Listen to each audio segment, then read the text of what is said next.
Okay, well, thank you. Well, hello, everyone. Today is September 21st, 2020.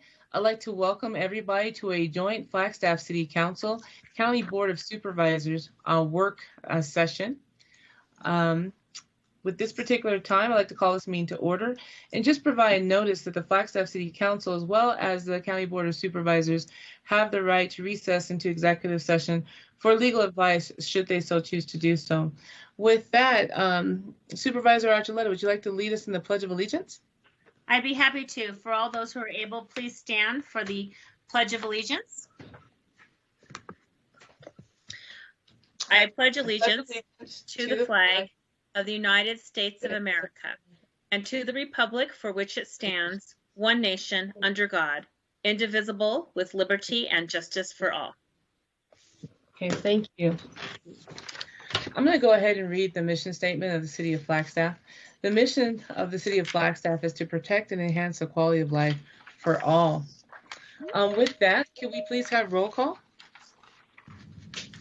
Chairwoman Archuleta. Present. Vice Chairwoman Fowler. Supervisor Babbitt. Present. Supervisor Ryan. Supervisor Parks. This is Lena. I'm present. Thank you. Supervisor Parks. Mayor Evans. Present. Vice Mayor Shimoni. Present. Councilmember Aslan. Present. Councilmember McCarthy. Councilmember McCarthy. You're on mute. Here. Yeah, I'm sorry. I wasn't on mute. It went back on. I'm here. Councilmember Odegaard. Present. Councilmember Salas. Present. And Councilmember Whelan. Present. Okay, thank you. With that, we're going to go ahead and move down our agenda. We are now on to item number 4. Item number 4 is public participation. Public participation is for items that are not currently on our agenda. While we can listen and receive input, we cannot respond back to anything that we might hear per law. City Clerk, is there anything for public participation? Yes, Mayor, I have one public participation, and if you'll give me just a quick moment, I'll get them on the line. Thank you.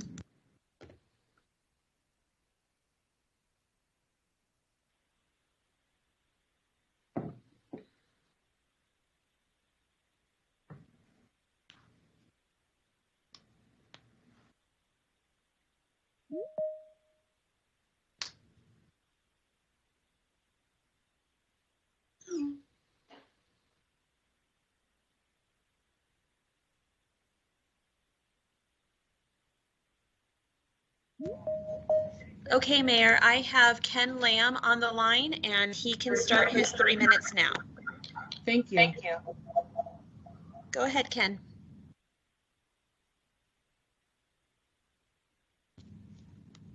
Ken? I'm wondering if we got disconnected. Ken?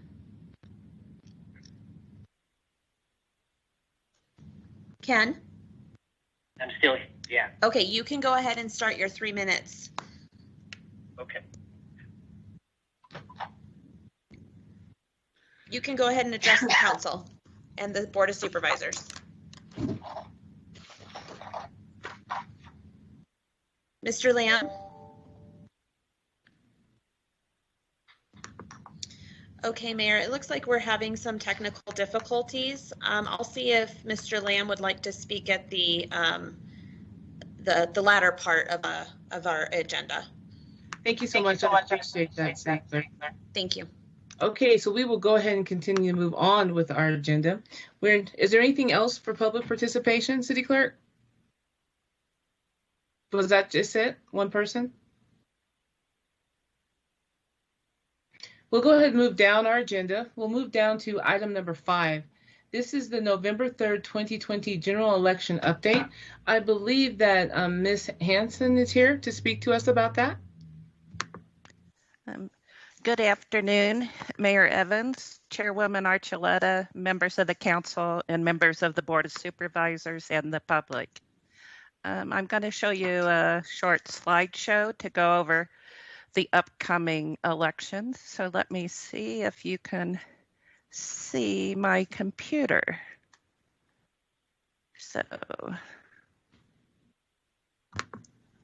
So can everybody see the slideshow? Yes, we can. Okay, thank you very much. Well, November 3rd, 2020, I think is going to set all sorts of new records for Coconino County and City of Flagstaff. Our goals at the election office for the 2020 election is to ensure that all of our voters and our election board workers and staff can work and vote safely this election. We've made some changes, and we want to make sure that the changes we've made still provide equal access to all of the voters in Coconino County. And of course, our goal is always to conduct fair, honest, accurate, and secure elections.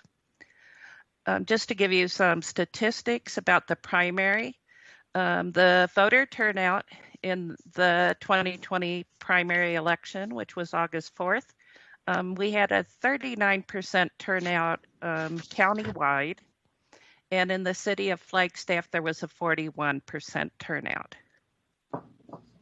What I found interesting, and I think you might, is the method of voting that the majority of our voters used to vote in the primary. Countywide, 86% of our voters voted early, and in the city of Flagstaff, it went up to 92% of the registered voters that voted early. So I think the effects of COVID-19 has really influenced our voters in wanting to vote in the safest method possible. Our current registered voters and PEVL statistics, PEVL is Permanent Early Voting List. These are the people that sign up to have their ballots automatically mailed to them for all elections in which they are eligible.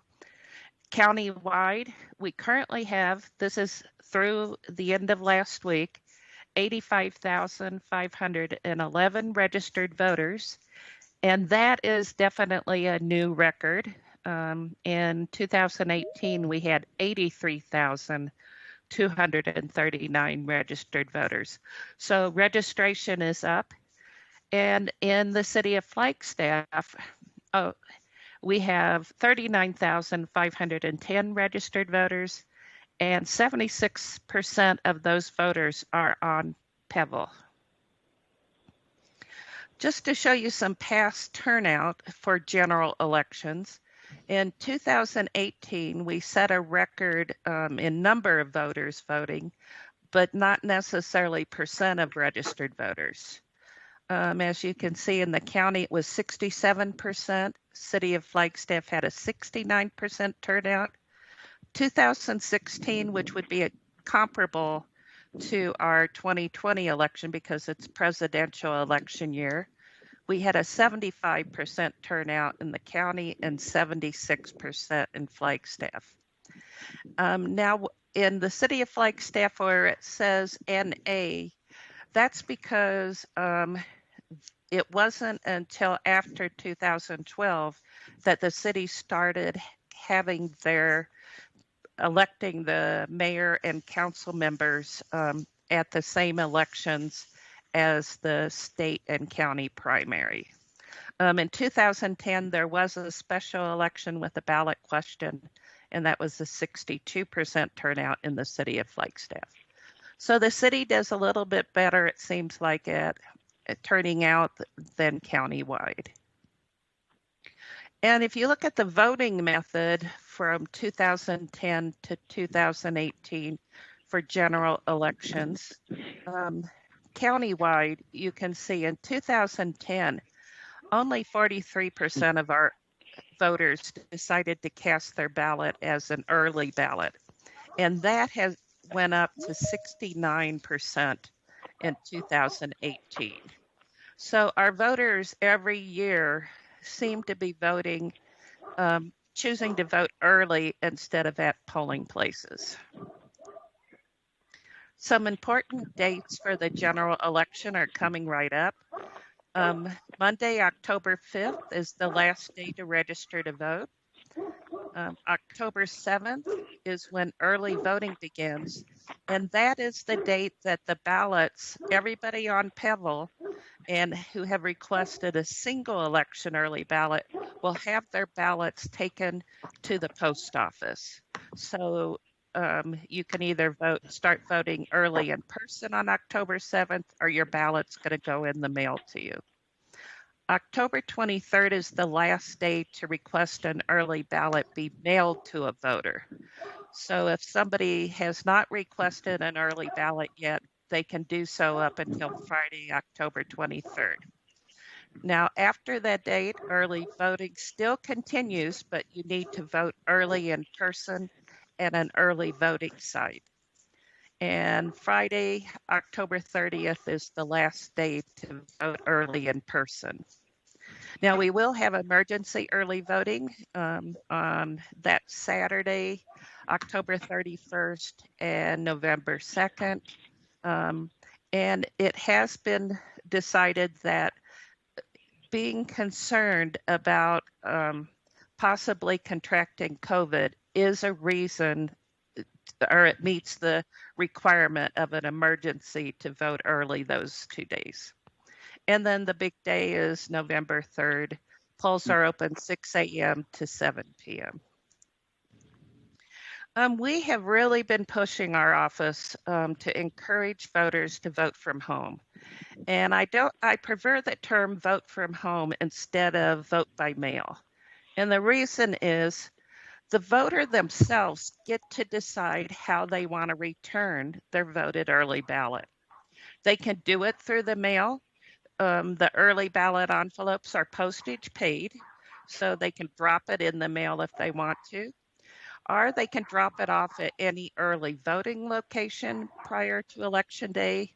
They can drop it in a ballot drop box, or on Election Day, they can drop it at any polling location in the county. This is a website I think a lot of people should be aware of.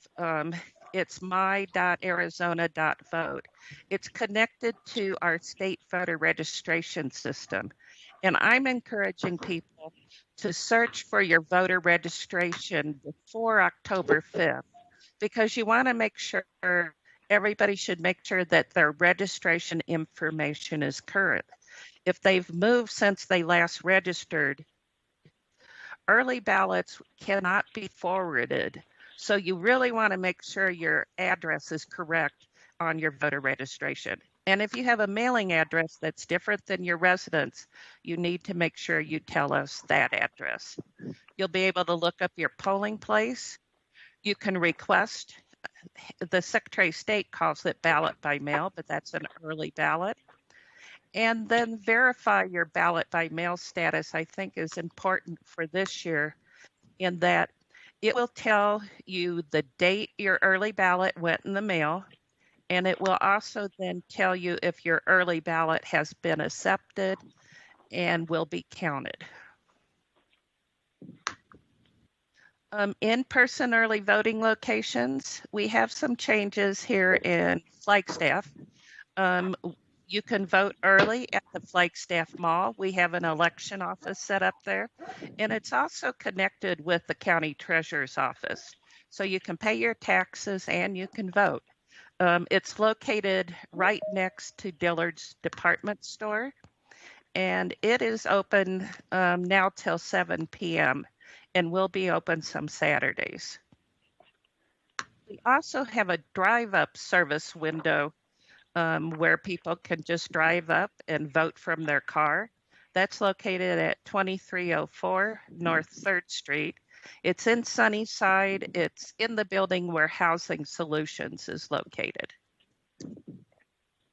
Okay, the ballot drop boxes, because of people's concerns about the post office and possible delay of mail, we have added and will be adding even more drop boxes than we have in the past.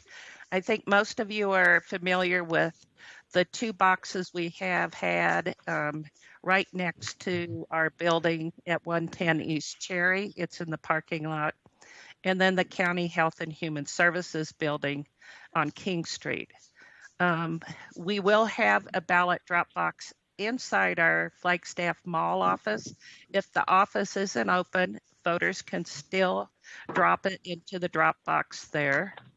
And then we have one that have been installed at the County Community Development on Fort Valley Road.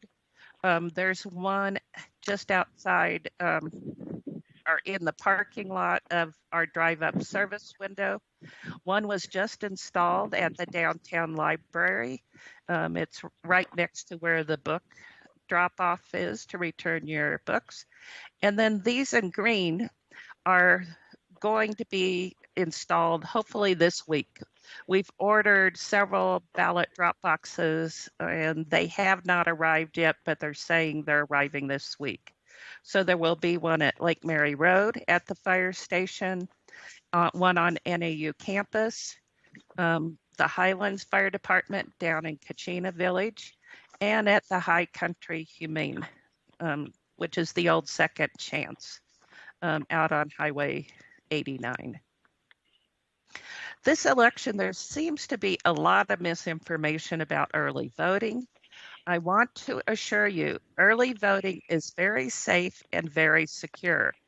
We have had people voting by mail or early voting for many, many years in Arizona. I know it's been at least 30 years for no excuse early voting. And prior to that, it was absentee voting where you had to have a reason. So we have many safeguards in place that would prevent anybody from voting twice. You only get to vote once. Every signature on the ballot envelope is verified. And all of the staff who do the signature verification have gone through forensic signature verification training.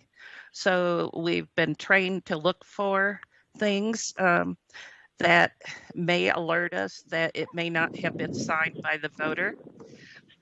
If your signature doesn't match, we don't automatically throw it out. We contact the voter because signatures do change over time. It may be, like I remember talking to one gentleman in 2018 who his signature looked a whole bunch different. And when I called him, he said he was in medical school. And it was like, okay, now I know why the signature can't be read.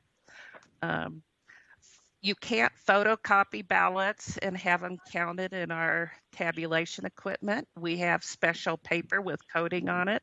So people can't go make a ton of photocopied ballots and turn them in. And ballots can't be issued from another source. So there's not going to be any ballots sent out from some other office than our office. And finally, dead people can't vote. We get the information from the Arizona Vital Statistics on a regular basis. We also check obituaries, and family members alert us when their family member may have passed away. Election day voting, of course, with COVID-19, the number one thing is we want to keep people safe. We want the voters to be safe and our poll workers. We hire over 400 people countywide to work the elections. And I cannot thank them enough for stepping up during this time. Right now, the good news is we have had more than 200 people volunteer to work for the November election than we have spots for right now, which is a really good news for us. Everybody, all of the poll workers are given face masks, face shields. We have the plexiglass sneeze guards at several of the stations where the poll workers interact with voters. We have gloves available, hand sanitizer, disinfectant supplies. And on the Navajo reservation, we have hand washing stations. Several of our polling places, we had to evaluate to make sure that we could do the social distancing that is needed to protect people. And this did cause us to have to change several locations. Most of the locations that were changed were moved to schools. And I want to thank the Flagstaff Unified School District and the other school districts in the county for making their gymnasiums available to us to be able to vote. We will have the decals up to show people where it's 6 feet apart. And we are requiring all of our voters to wear a face mask when they come in to vote. Again, this year we're going to have 3 vote centers. And this was introduced in 2018, and they were the same locations. It's an alternative to your precinct assigned polling place. So any voter can go to any of these 3 locations in the county and vote. So any registered voter that's registered in Coconino can. And in 2018 general election, 20% of our voters cast their ballots at one of the 3 vote centers. As I said, that we're requiring all of our voters to wear a face mask when they vote. Any voter who does not want to wear a face mask or is unable to wear a face mask is instructed that they can vote from their car. So we have 2 election workers that will go out and assist the voter, have them sign in, and then they'll go in and get their ballot and bring it out to the voter in the car. The voter votes it, puts it in a secrecy sleeve, and then the 2 poll workers take it inside and put it in the ballot box. We did this for both the March and August elections, and we did not have any trouble that I heard of. There's been a lot of challenges with this election, and one of the biggest ones is misinformation. And misinformation can be intentional, such as giving out wrong information because they want to prevent people from knowing the correct information, or unintended. We have several organizations that are wanting to provide voting information on their websites, and things change quickly because of the COVID-19 pandemic. And so the Secretary of States across the country and the county election offices have really stressed that people should get their election information from the county or the state Secretary of State or the county election office's websites, because we cannot guarantee other websites are kept current. Also, this election, there's been a lot of false accusations about voter fraud. Voter fraud is minuscule. It doesn't even show up statistically, and it's just not happening. And that's because we have so many safeguards in place. And also, I just haven't seen any real effort to commit fraud. There's concerns about the post office. I brought that up earlier, that there may be delay in mailing out or returning ballots. We're telling people, if you have not received your ballot by October 14th, to call us, because if it has not arrived a week after we mailed it out on October 7th, there must be a problem. We're also telling people to not return their voted ballot through the mail any later than the Tuesday prior to the election. We've been working with the U.S. Post Office in the state, and they are doing everything possible to make sure that any ballot mailed a week ahead of time will definitely arrive in time to be counted. There's also been false accusations about hacking of voting equipment. Our voting equipment is what's called air-gapped. It has never been connected to any network or the internet. The only way you could hack our equipment is if you break into our warehouse and you get your hands on our equipment.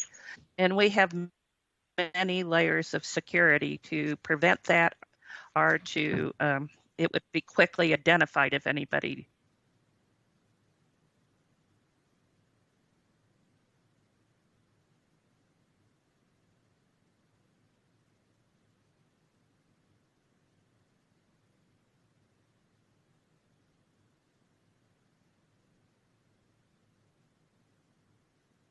People get to servicearizona.com. I'm also concerned about possible disturbances on election day at polling places, voter intimidation efforts. In fact, recently I just heard on the news that over the weekend there was a couple locations across the country that have started early voting that have had, excuse me, groups of people trying to hang out at the early voting locations. So we are working very closely with Department of Homeland Security, the FBI, the Sheriff's Department, Flagstaff PD, and all these other groups that have all of these initials on them. But we've been planning for 2 years now on how we're going to handle any kind of security issues. And then finally, the biggest challenge this election has been the COVID-19 pandemic. I do want to mention election observers. The only groups that are allowed to have an election observer at a polling place on election day, and this means inside the polling place to observe, is the Democratic or Republican parties. They can appoint one person at each location to be an observer. Candidates cannot be an observer, and each observer is given guidelines that they must follow. And finally, the 2020 general election, I want to assure you that all of us in elections believe and are working tirelessly to make sure that our elections are conducted in a fair, honest, and accurate manner. And I look forward to us setting some new records in regards to voting and having lots of new voters participate. So if you have any questions, I'd be happy to try to answer them. Okay. Council supervisors, are there any questions? Mr. Odegaard. Yeah. Thank you, Patty, very much for that presentation. Very well done. Just a kind of a follow-up concerning polling places on election day. As you mentioned, we had some shifts of some polling places because of social distance practice that could not be achieved at the polling place. So will the polling places that were used in the primary, will they be the same polling places that we'll see in the general election for November? Yes, very good question. The ones in the city of Flagstaff, we did not have any changes, as I recall. We had to change a couple locations on the Navajo Nation. And I should have mentioned 10 days prior to the election, a sample ballot will be mailed to all households that have registered voters that did not receive an early ballot. So it will tell them their polling place for this election. Also, we will post signs at the old polling locations to direct people to the correct polling place. Thank you. I really appreciate that. Appreciate it. Thank you. Thank you, Mr. Odegaard. Vice Mayor. Hi, Patty. Thank you so much for the update, the presentation, and your hard work on all this. That's incredible. I am so pleased that we have this effort in place and feel so good about this upcoming election. And I'm excited to help spread the message about this information and get this information out there. Couple questions. I just was curious, you mentioned you had 200 people more than you could handle in terms of volunteers. How many volunteers have you had? Well, we have our 400 some spots already filled in. So Wow. and I think a lot of that is because of Facebook has been putting out a lot of information, and organizations are encouraging people. The only time I've ever had this situation come up where we've had more people volunteer was in 2008 at that presidential election. And I think just this election, there's so much interest in it. And I think people want to be part of the election and really learn about it and be there themselves so they can see what's being done. Absolutely. And quick follow-up comment and question. I just want to say thank you for your work with the student population who's been working to get voting more accessible on campus. And I've been hearing about those progresses, and that's really great. But can you just speak to translation services of the information that we're trying to get out there to the public? Sure, I'd be happy to. We provide all of our information in Spanish, or if it's not on the piece, we do have a message that said to call us. And I'm very pleased, we have 2 staff members that do speak Spanish in our office. So that makes me very happy. And it's also on our touchscreen voting equipment. So if people vote early at any of our early voting sites, they will be able to have audio that would be in Spanish. And we also have it in Navajo.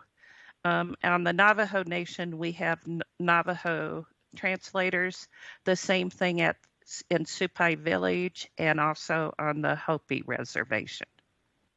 That's great. Thank you so much. And let us know if there's ever anything we can do to support you in this effort.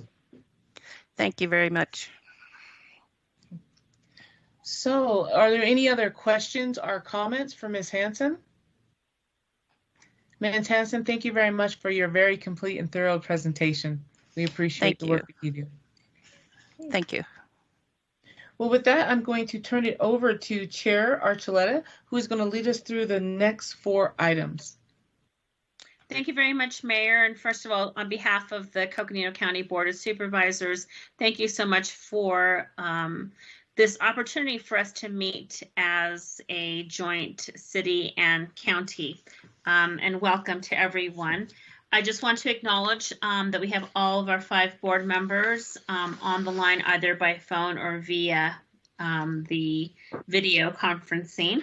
And so welcome, fellow board members. And those board members include Vice Chair Lena Fowler, Supervisor Art Babbitt, Supervisor Matt Ryan, and Supervisor Jim Parks.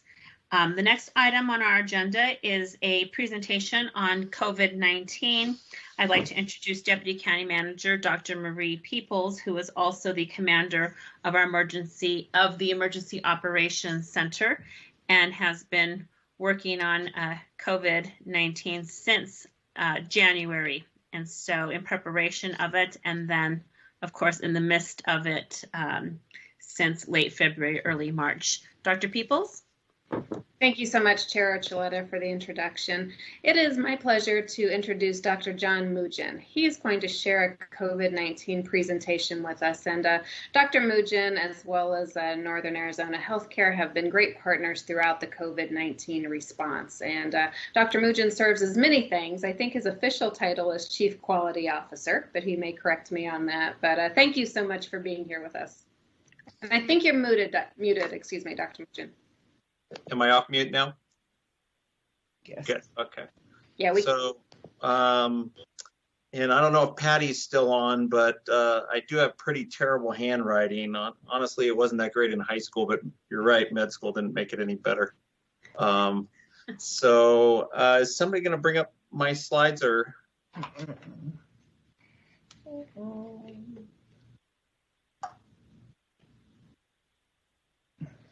Well, let's see if we can help you. Yeah, Dr. Just hold on. If not, I can find them and share. They were submitted, and I thought they were going to be pulled up. If not, I can also try to find them. Stacy, and I apologize, I can't remember your last name. Do you have those that you can pull up? I think I've got them saved somewhere. Let me see if I can find them for you. Okay, we might all find them at the same time.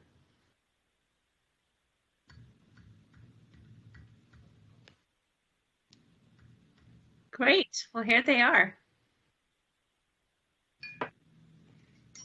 Oops. Did you guys? They're here, Dr. Mujan. Yeah. Who is managing them? I think I am. Oh, okay. Are you seeing the lead-in one? We were, but that's not on the screen anymore. It was there.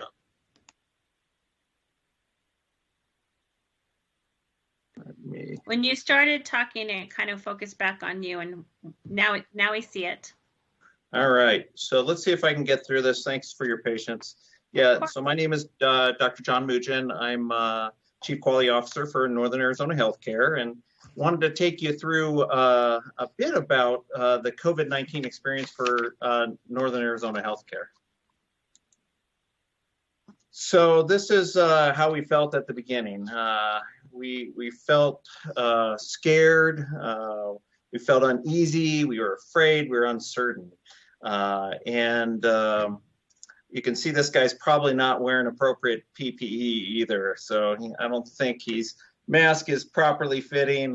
People didn't know how to wear masks. They didn't know what an N95 was. As we progressed, and hopefully you guys are still seeing my slides okay? Yes. Yes. Yes, All right, perfect. Yeah. We fortunately evolved, right? So now we feel like we're ready for anything 2020 really wants to send our way. And I love how this guy has his toilet paper ready to go. But I don't make light of that. We didn't feel real well prepared in the beginning, and it was a tough time. We had to make a lot of difficult decisions. We didn't have a lot of time to debate. We had to put processes and procedures in place. And me personally, I was really worried about our communities and what we were about to experience and what we were experiencing, as well as the safety of the NAH staff. So as anything with COVID, we have to show you numbers, right? Everybody likes numbers on COVID. So this is FMC's data. This is back on September 5th. But our total number of confirmed cases in-house then was 10. I think we have 6 in-house now. So it's about as low as we've been. The total number of cases we've now treated is up upwards of 471. So pretty heavy load. I did share also Verde Valley Medical Center in Cottonwood. They had a couple cases in-house back that week of September 5th, and they've treated now 88 total cases. And while that might not sound like much, for the organization as a whole, we've treated over 550 cases. And the peak at FMC was around 50 cases in-house. For VVMC, it was 22, which is about a third of their hospital's capacity. So there was some very busy times. As far as the demographics of the patients we saw, this is actually FMC's data that you're looking at. About even split with males and females. Our highest incidence was in that 40 to 59 age group as far as hospitalized patients. But you can see that we did see 18 patients less than 20 years old and patients all the way through the spectrum of ages. So the patients were a little bit older at VVMC than Flagstaff, but a similar broad distribution overall. As far as where did we see the cases from, you can see, so this graph, might be a little hard to read for some, but it starts on the left-hand side in March and then goes through August. And so early on, we saw mostly tribal community patients. And then in the middle of the course, it kind of got mixed where we were seeing less tribal patients and the Flagstaff community areas were increasing. And then really since mid-June, it's really been a mixture of patients throughout. The drop-off from the tribal communities was partially due to the Arizona surge line starting to distribute patients to other hospitals throughout the state. And here you can see FMC's average hospital daily census as far as COVID positive patients. And you can see we really kind of had two humps. We had this really steep incline where I say we went from 0 to 60 overnight. And that was right around March 12th when we really started seeing a lot of cases. It decreased for a while and then bounced back up the end of June into July, consistent with what they were seeing around the rest of the state at that point.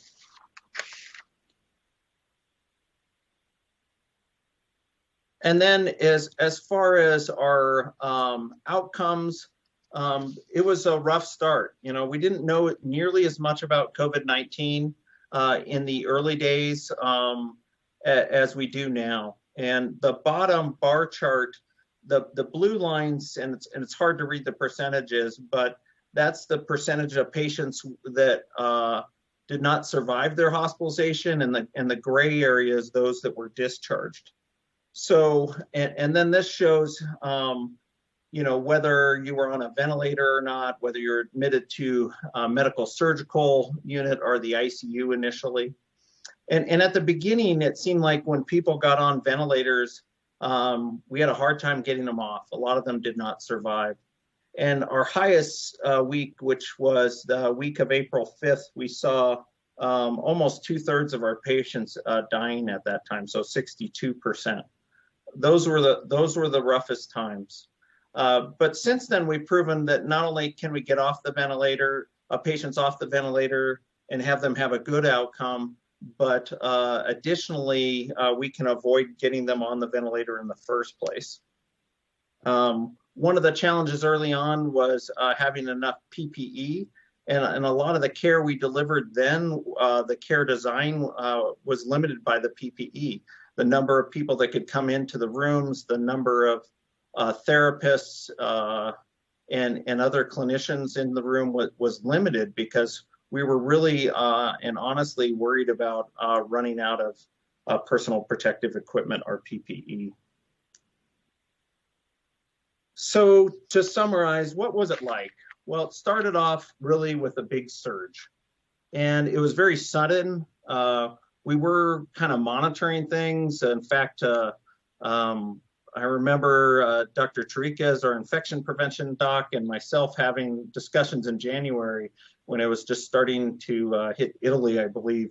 And we're like, I wonder if this is going to come here. We should start meeting about this. And so we started meeting, and I actually walked through a unit and was able to grab a bunch of N95s. I said, we probably should lock these things up. And so it was like, maybe this is overkill, but a lot of those early decisions we made actually turned out to be prudent. There was things like starting to develop visitor policies, access checks, student policies. All that stuff really had to go overnight once it really hit, because we had issues about not only controlling the infection and protecting our community and protecting our employees, but we had limitations with personal protective equipment early on. The next thing that hit was really the sadness. As I shared earlier, we had the patients we were seeing early on were mostly in the intensive care unit. They would get here quite ill. A lot of them were on ventilators early on, and we were placing patients on ventilators early. And that led to a lot of sadness. Patients were dying alone. We did not allow visitors. There was a lot of fear as to whether we were going to run out of PPE, and a lot of fear around spreading the disease to your family if you were working at NIH. And then we really hit a phase where we made a lot of clinical progress. We had great clinician engagement with the providers, doing their homework, doing their research, coming together and creating clinical guidelines, using other institutions' guidelines to formulate our own. And with that, we were able to delay use of ventilators, trying to keep people off the ventilator, using positioning like laying on their stomach or prone positioning. We started adding steroids and convalescent plasma treatments, anticoagulation, and then the antiviral, particularly remdesivir, were quite effective in changing the course of this disease. And that really is where they're created a lot more hope. And now I made rounds today on all the clinical units. The morale is a lot better. Yet the toll of COVID on staff morale with the fear, the isolation, the disruption of their normal care really did take a toll on our staff. In fact, many nurses are leaving the profession or at least taking a break, and we saw that particularly evident in our ICU staff. Challenges we had along the way, I talked a bit about personal protective equipment, and also testing challenges, getting enough test collection kits. That became quite disruptive to our care when we didn't have enough in-house testing or the turnaround times got delayed. And so we were constantly having to redo or recheck how we were going to test patients, and when testing wasn't available, how were we going to deal with that? Things have gotten better. I'd like to publicly thank TGen being a great community partner. They've helped with some of our testing challenges for both the community as well as our hospitals. We have done a lot of innovation along the way, and one of those was around the personal protective equipment. We learned to sterilize and reprocess our N95 masks. We adopted a protocol from Duke University and had to redesign that protocol due to our altitude and lack of humidity. And we're able to successfully reprocess our N95 masks. And I think that then changed not only the care for the patients, but our staff, once they gained confidence around that, really felt safer caring for these patients. And in fact, we've been blessed with a very low staff infection rate that's attributable to exposures at the hospital. We redesigned workflows. We learned how to take care of these patients better and keep ourselves safe. Other things we innovated on is telemedicine for our outpatients. We did make a big push to our communities to continue the care of their chronic diseases, although we did see some uptick in decompensated disease come in after the initial surge. We created colleague forums just like this on Zoom so we could keep connected with our staff. At one Zoom, we had 900 participants on our Zoom for our leadership colleague forum. And then we tapped into local resources and would like to thank folks like GORE and NAU and community members who sewed gowns for us, donations we received. It really got us through it. I mean, there were times where we were down to just a few days supply on things like gowns or masks or wipes, and partnerships with the state and the county helped us get through it. And community collaborations like our healthcare coalition locally, all those things in every way people pitched in really helped us get through this. And we feel like here now entering into winter respiratory season, we're poised in a better place. And if COVID wants to deal us another blow, we feel like we're much better prepared and ready to get through this. So that's about all I had. I'd love to hear any questions, comments, concerns from everyone on this call. Well, thank you very much, Dr. Mojan. Let me see if there are any questions at this time regarding your presentation with FMC and Verde Valley. Any questions?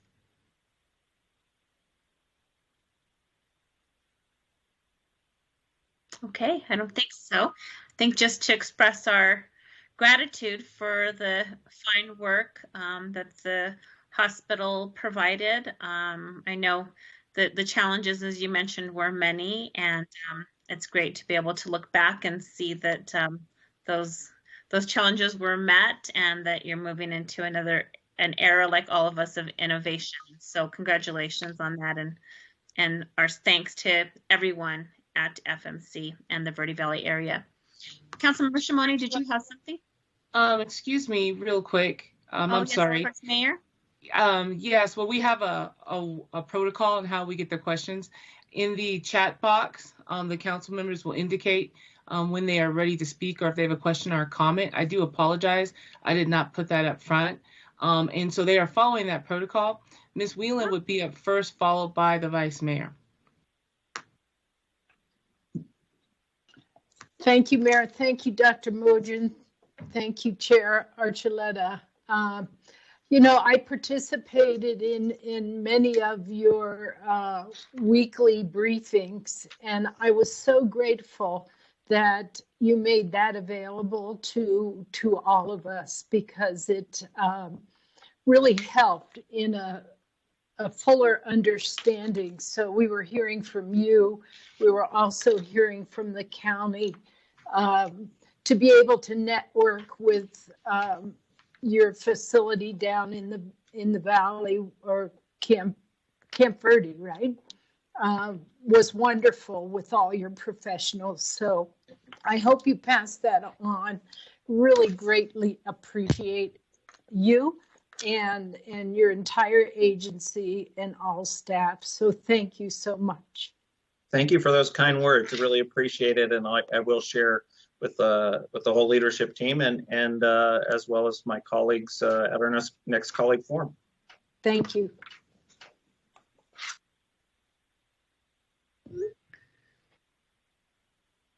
So, Mayor, I don't seem to have access to the chat and the protocol that the city uses. And so why don't you go ahead and call on the city council members? And then I don't know if the Board of Supervisors have access to the chat. So we'll go ahead and just use our protocol, which is they can raise their hand and we can call on them. Okay, I do apologize for not explaining it beforehand. So what we do is we indicate in the chat, if we have a question, we will put Q for question to be called on. If we have a comment, we'll put a C for comment to be called on. I see that Vice Mayor Shimoni indicated that he had a question. Vice Mayor. Thank you, Mayor, and thank you, Chair. And Dr. Mujan, thank you so much for your presentation and also your regular updates and communication with all of us. I really appreciate you and your staff's work. Hearing your update and just hearing about all the hard-working doctors, nurses, and staff on the front lines. I just have so much gratitude. I know that this body does as well for your team and their morale and their families and their health. And we're just grateful for your service and for your work. And we're glad to hear that the morale is on the up. And another thing on the up, that your slides were, I think, a couple of weeks dated. But Dr. Mujan, the numbers are on the up here in Flagstaff. How does it affect the data that you've shared with us? And do you think that, if the numbers are predominantly younger folks, maybe students, are they just impacted differently by COVID to the point that they're not showing up in your data? Can you talk a little bit about the student population and the numbers? Thank you. Yeah, great question, and certainly probably a concern of many. So fortunately, the uptick and spike, you're right, it has been mainly in our younger individuals, so under 30 years old, and certainly our college age students are contributing quite a bit there. Fortunately, usually their outcomes are better, so we are not seeing them in our hospital the last couple of weeks. That's the good news. The potential is that those numbers will continue to increase, and the problem with COVID, where it's tricky, is many can be asymptomatic or be spreading the disease when they're in the pre-symptomatic stage, meaning they haven't gotten sick yet. So those are the highest viral replication. You're the most contagious during that time, right before you get sick, actually. And so if they're going to work in our community and they're interacting with the public, there is that potential. And I think that's why we were, trying to do our best to test students. Were tested before they came here. But all we can do is continue to implement ways to stem that tide and hopefully contain it. Introduce good practices, whether that's social distancing, certainly the hand washing, hand hygiene, mask wearing, all those things are critical. And I know if I was gonna point out one thing that actually probably made a difference the most, at least in our hospital, is that universal masking and really emphasizing that does make a difference. So the physical distancing and mask wearing, I think are critical. Thank you for that. And, I just want to acknowledge the 135 deaths in our community, in our county, and just to all the families and friends of these individuals, you're in our thoughts. Thank you. Yeah, thank you for that comment. And I didn't put mortality data on here, but yeah, certainly our thoughts go out to all those that lost loved ones.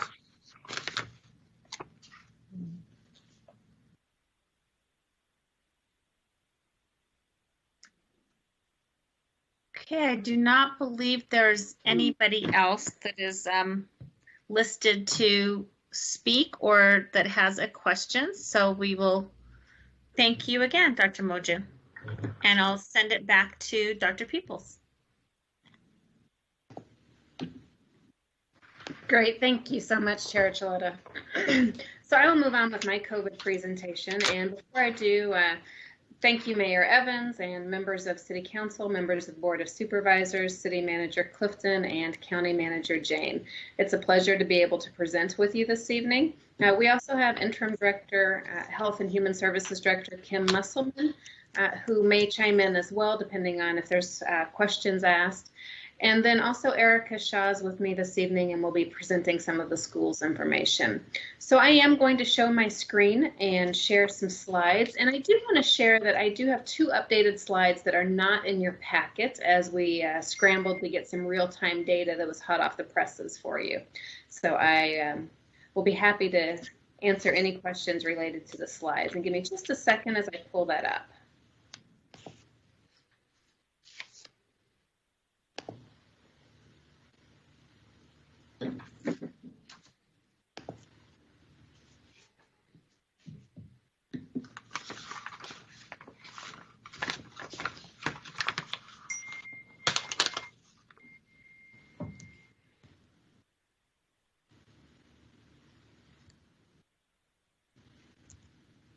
Well, I have it up, but I'm having trouble advancing them. So if I could have just a second.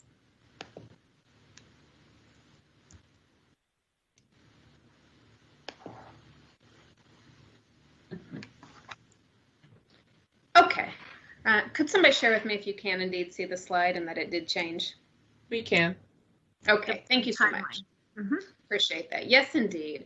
So who would have thought that we would be this far into COVID? In many respects, it seems just like yesterday. So I did want to go through the timeline rather quickly. And I know there's many guests watching who may not be as familiar with what has been done for COVID over these months.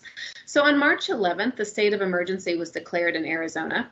March 16th, the first Coconino County drive-through specimen collection site stood up and the COVID-19 call center became operational.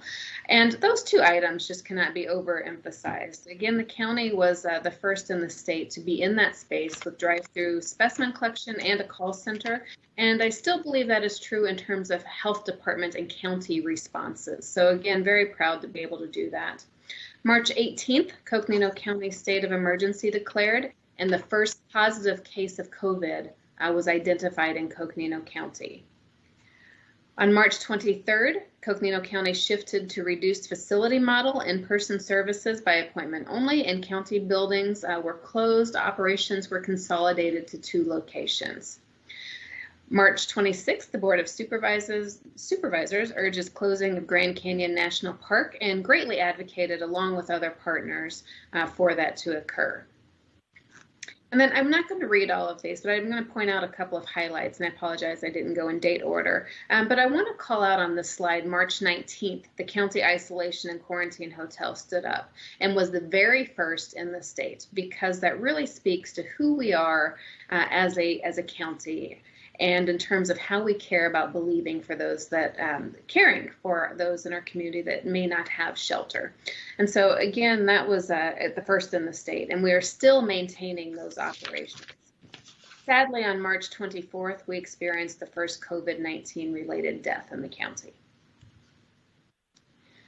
And then moving forward, we have the Social Safety Net Coalition, which was formed on April 6th, which Supervisor Archuleta has been a huge part of. We then had our blitz testing in partnership with the state that occurred in May. We had different executive orders that have come forth from the governor's office, of course. And then we had, the county released re-entry plans for all county employees. And I know the city has done its own in-depth re-entry planning as well. And then just a couple of highlights here. It also notes that we're still continuing with our testing operations and specimen collection at Fort Kethill. And so we'll have some updates on that. A highlight of that is that our specimen collections to date, which does not include all cost, but it is over $800,000. So we've certainly invested quite a bit in the community in terms of being able to have access to specimen collection, which we know is key in being able to identify COVID within our communities. So I'll move on to some of the data. And so what you see here is our weekly case counts among Coconino County residents. The green bar are confirmed cases, and then the red bar with the number is the rate per 100,000. So the sad news that you can see there is that for week ending 9/12, our rate per 100,000 is creeping back up, and it's creeping back up to what we saw around June and or later part of May. And so we're really hoping to interrupt that trend and see it go back down, because we've certainly enjoyed several weeks of a downward trajectory from when we had our spike that was at the end of June. So we do see a little bit of an increase that we are monitoring very closely.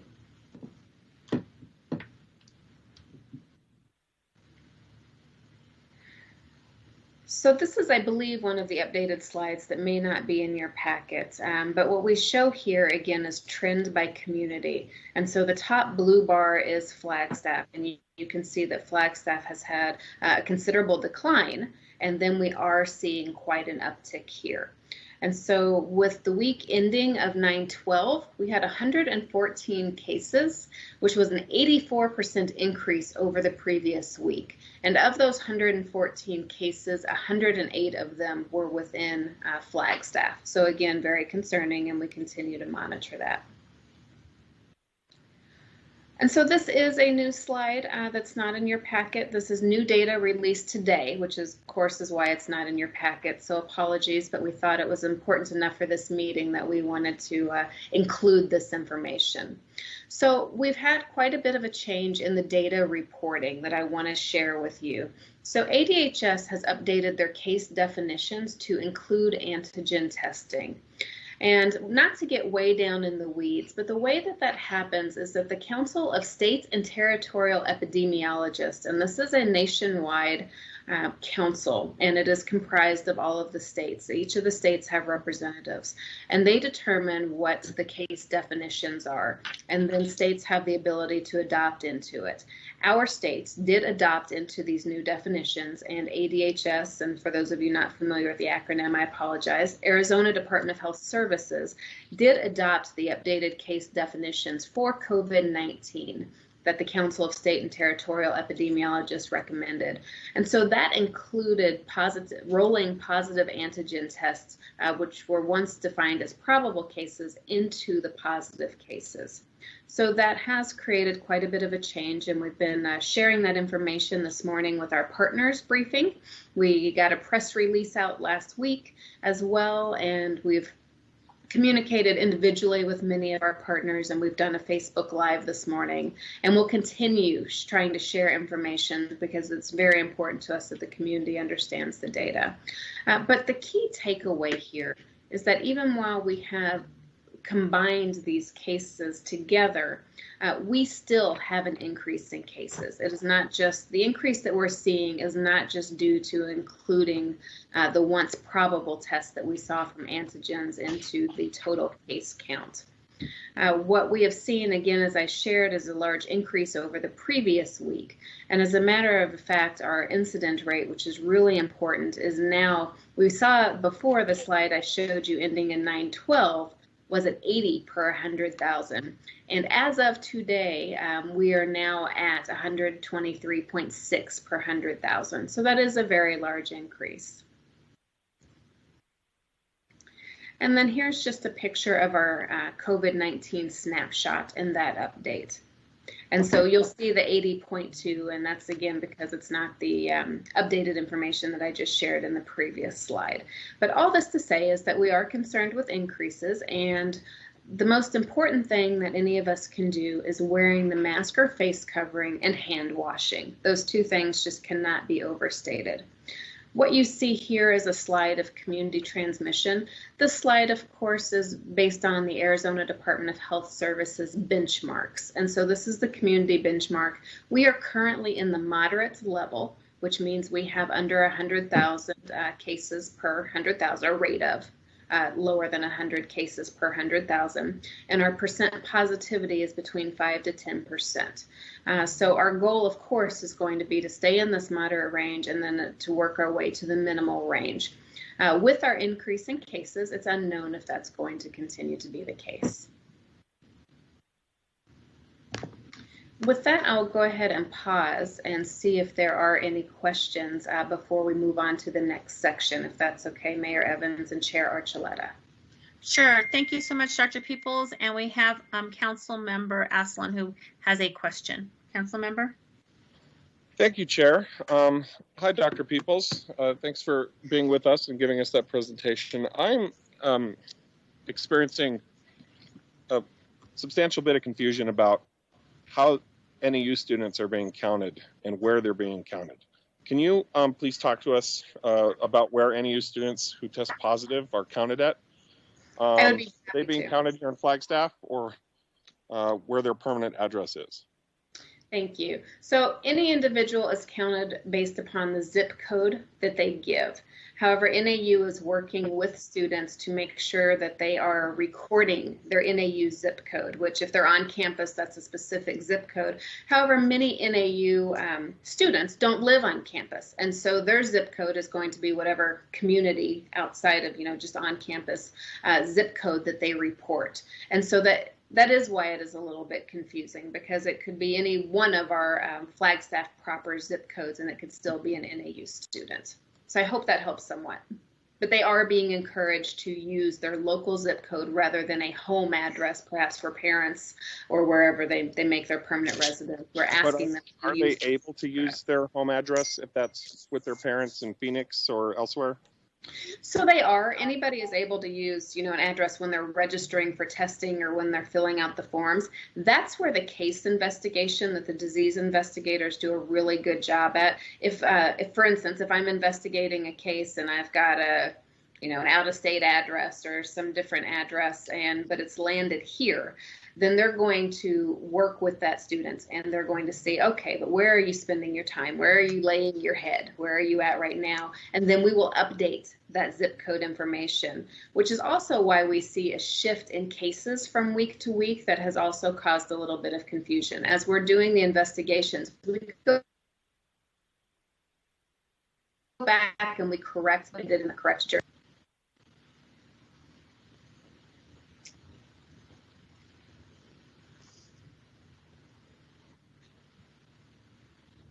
Chair Archuleta, you're muted. Oh, sorry. Yeah, at the end, Dr. Peoples, your voice was garbled. So, oh no, I'm sorry. Maybe just did you get what you needed, Councilmember Aslan?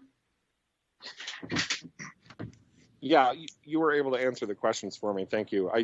I'm still, I have concerns remaining about how that affects the actuals in the end. And of course, all this underlying this is, I have concerns about why we're seeing a large uptick right now. And maybe as sort of a segue, you could also talk about why we're seeing an increase right now in those numbers. Do you think it's related to the NAU student population coming back to campus? Do you think there are other factors involved?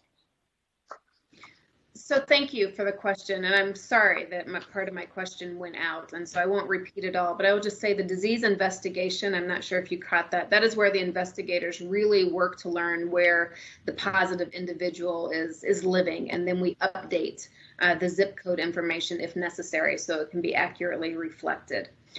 In terms of our positive spike right now that the community is experiencing, some of it is related to students returning. And, you know, I can say, and I believe NAU is here with us this evening as well, a representative. What I will say is that NAU has really been partnering with the county. We have entered into an IGA so that we can share information back and forth. They also have hired 7 staff that will be permanently assigned to the health district for case investigations, monitoring, and all COVID-related responses. And they've supported that request financially as well to the tune of about $500,000. So I'm really hoping that that will also be a great benefit community-wide to help us get investigations done quicker and to make sure that that data that you referenced is recorded accurately. Okay, thank you. And we have Supervisor Babbitt next. And for the supervisors or folks, for the supervisors that are on the phone and wish to ask a question, if you would please press *6, that will unmute your line so that you can ask a question or make a comment, because obviously the chat will not work for those that are on the phone. So that's how you would do that. You would press *6 and let us know that you have a question or a comment. Supervisor Babbitt? Great. Thank you, Madam Chair, and thank you, Mayor Evans. Marie, let's see, I watched the county Facebook this morning that the epidemiologist was on trying to explain, I'm clear about the rationale for why this change is. We're trying to get our protocols or guidelines in line with ADHS. When I looked at the Saturday report, which is we go typically Saturday to Saturday as far as the graphs, that was the 19th. We actually were slightly lower than the week before by a small number. So we actually had a decrease in trajectory. And then Sunday is when we added all those probables in, correct? We added them Sunday, but we attributed them to the week that we received them. We didn't just dump them all in one day, if you will, or 1 week. Okay, because when you do the week to week, it did get dumped from the previous week onto the Saturday graph. So the question is, we actually saw a decrease, very slight, you could just call it even, flat, until the change of methodology, correct? I'm not sure. I'm looking at the numbers. And so for week ending 9/5, we had 66, and 8/29, we had 61. So I'm still showing that slight increase of just a few cases, but I will be happy to dig into it more. Yeah, so for the sake of not, even, but then we add these 2 weeks of pent up probables, and then that is what changes, is the fundamental change, correct? And that is that reclassification.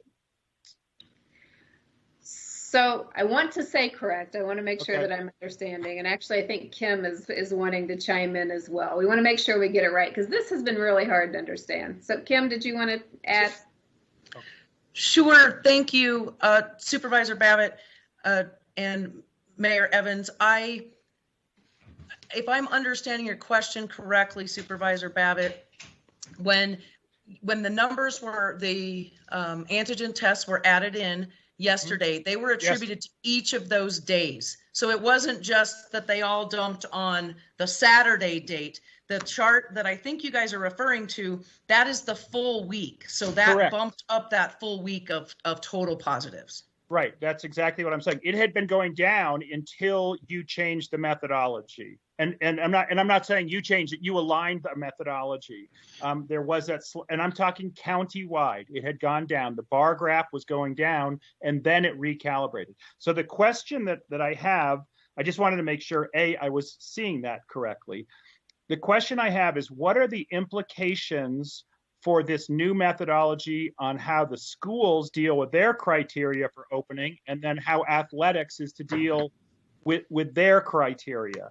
that's been a lot of the chatter today, is that the goalpost, and I'm not sure this is accurate, but it appears the goalpost moved, and now that's going to move us to different conversations that schools and governing boards and athletics people have to have. And so I'm just interested in how that process is going to walk forward in terms of informing what the schools, families, children, and even sports are being impacted.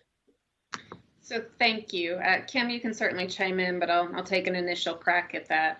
What I would say is that by adding and rolling those two up, that perhaps we're showing a more reflective case count, because having the probables in a separate category, what we know is that most of those were coming from providers now using rapid tests that they have access to.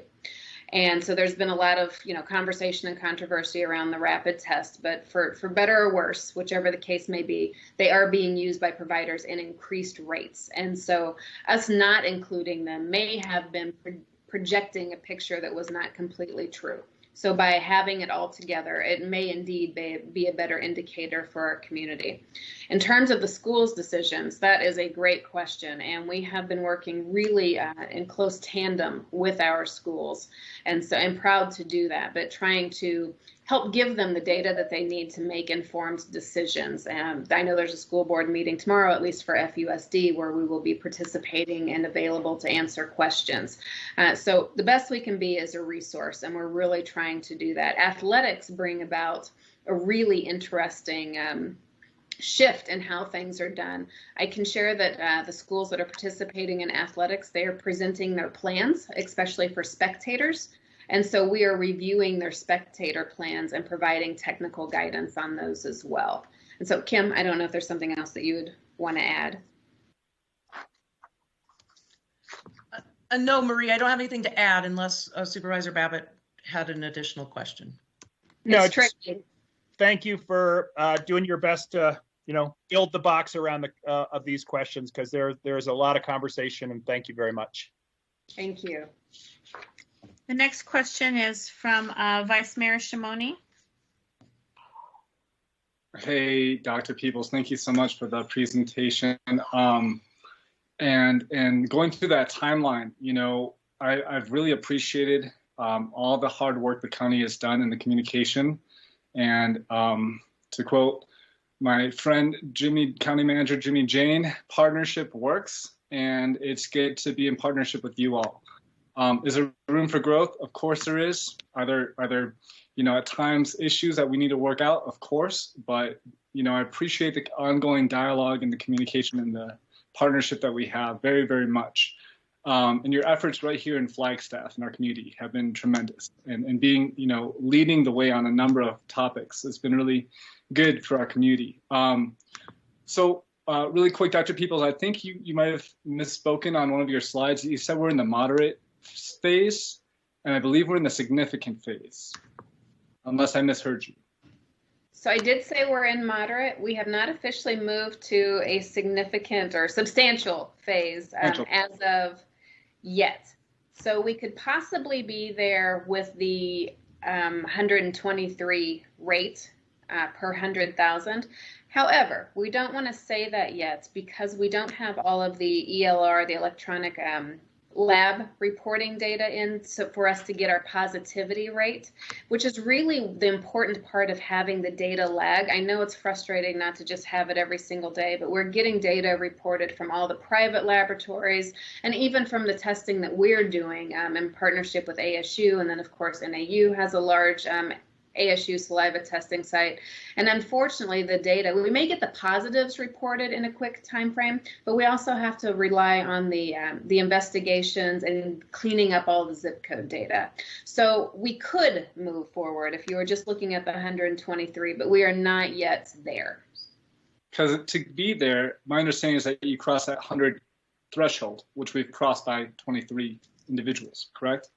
We've crossed that in knowing the positives, but we have not went back and cleaned up the data, which is why I just wanted to share it here in this meeting. And we've also shared it in our partners meeting as we're doing the briefing. So we wanted to be able to answer any questions. We have not, as a county, and ADHS has not yet put that benchmark out either, saying that. So I'm not trying to, I don't mean to sound like I'm playing number games, but this is why it is so hard. And we know we have the positives, but we also know there's a lot of work that we have to do behind the positives to come up with the.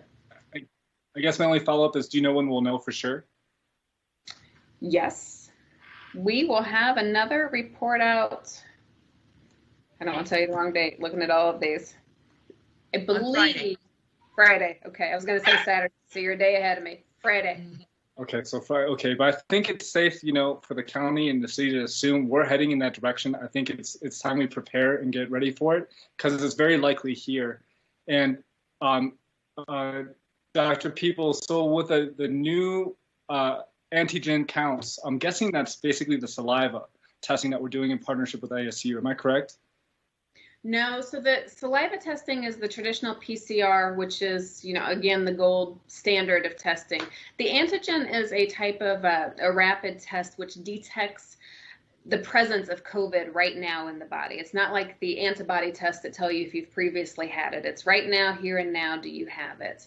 And, we're going to continue struggling with this. In many ways, it's a great thing as well, but there's going to continue to be new types of tests that come on the market, and we're just going to have to continue being agile with it. But the key takeaway that you said, Vice Mayor Shimoni, and thank you for that, is that it's time to plan. Whether we're in substantial, moderate, we know that we still have community transmission of COVID, and the more encouragement that we can do that people are staying home when they can, trying not to be in large groups, and that they're always wearing their face mask if they can and medically appropriate. And again, hand washing. But we have the opportunity in our community to turn the tide, and it's up to each of us to do that. And on that topic of turning the tide, I'm curious to dive into a little bit your thoughts on partnership with ASU and getting the information you need to do the contact tracing for the county and for the city and for NAU, and also just the contact tracing effort at the field house up until now. How's that been going? I've heard from, some students that they're a little intimidated by the approach, and they might not be collaborating at times because they don't feel comfortable and they're concerned about potential repercussions for communicating. And so can you speak a little bit about just how that's been going in contact tracing? Sure, I'd be happy to. I can't speak from the student experience because I suspect that is pretty unique to the different students.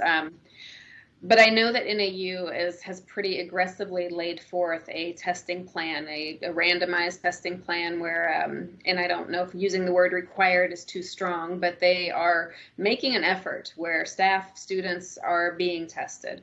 And I know from their numbers each day, I think they're doing upwards of 500 tests per day, and that doesn't include what we're doing at Fort Tuthill. And so that in itself is pretty impressive. And we're happy that they're doing that, because what we're seeing across the nation, as well as within our state and our county, is we're seeing more of those asymptomatic positives.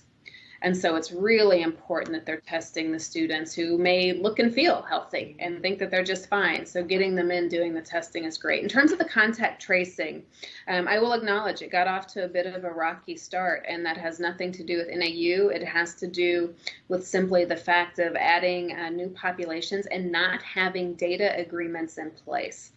This is a place for me to make a pitch for all of you to please advocate for public health. Arizona is ranked 47th in the state in public health funding, and we don't have systems in place as a state for us to be able to talk to universities, to talk to private laboratories, to talk to private physicians. And so that is why it was such a feat, actually, to get the IGA for both NAU and the county put together in such quick order. NAU quickly came with the 7 staff and the $500,000 that I referenced earlier, and that is all going to COVID. It's not administrative costs, there's not overhead, it is simply going to people, boots on the ground, so that we can do the contact tracing. Thank you for that. And I assume we're going to have an update from NAU leadership. Is that correct on this agenda item? So we have a representative from NAU with us who would probably do a much better job of answering the NAU questions than I do. There was not a specific place on the agenda, but it is Ms. Christy Farley. And if it pleases both the mayor and the chair, Ms. Farley is available to answer any questions. Well, Dr. P, I will come back to my NAU questions, but I just want to make sure that we have that time for that. Thank you. And thank you, Chair Archuleta and Mayor Evans. You're welcome. Thank you. Are there any supervisors that wish to ask a question or make a comment at this time? You just need to unmute yourself by pressing *6.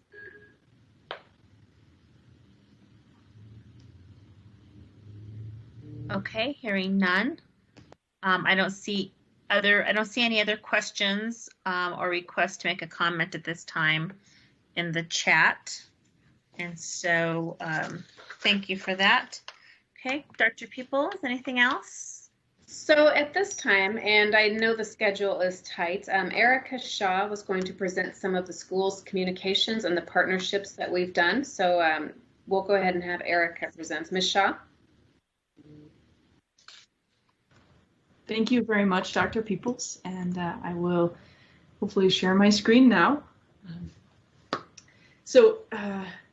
I am currently the school liaison for Coconino County, and in that role, I work to communicate effectively with all of our school partners in the county.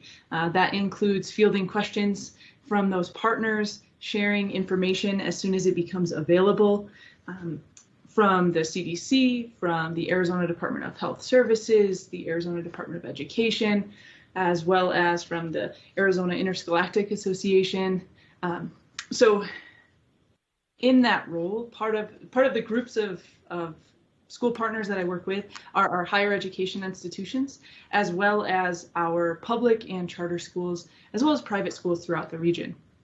So I wanted to take a moment to highlight some of the partnerships that we have worked on at the county, primarily with Northern Arizona, and that was sort of the discussion that Dr. Peoples shared, so I'll go briefly through this.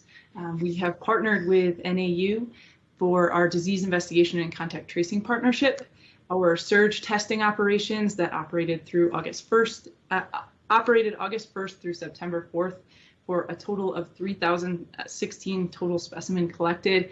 And we're currently working on the saliva testing partnership on NAU's campus. And as Dr. Peoples was sharing, we have been working closely with them, and it has been an incredible partnership, and it's incredibly valuable to our community that we continue having that open communication and that collaborative spirit working with them to serve the students on campus and our community at large. Now I'd like to move into our public schools update. Again, as my role as the school liaison, I work to share information, communicate with our school partners, and ensure that our county response is nimble and responsive to the needs of our school partners.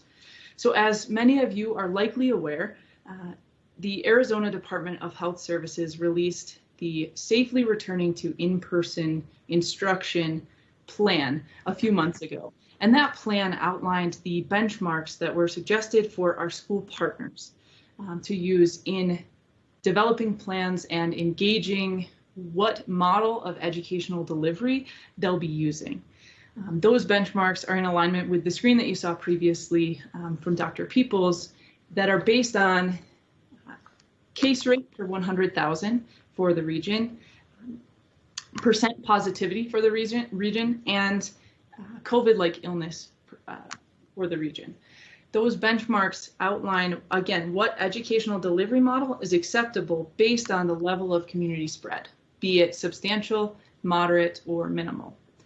Now, those benchmarks provide the framework for the decisions that our schools are making in alignment with the data that we are sharing.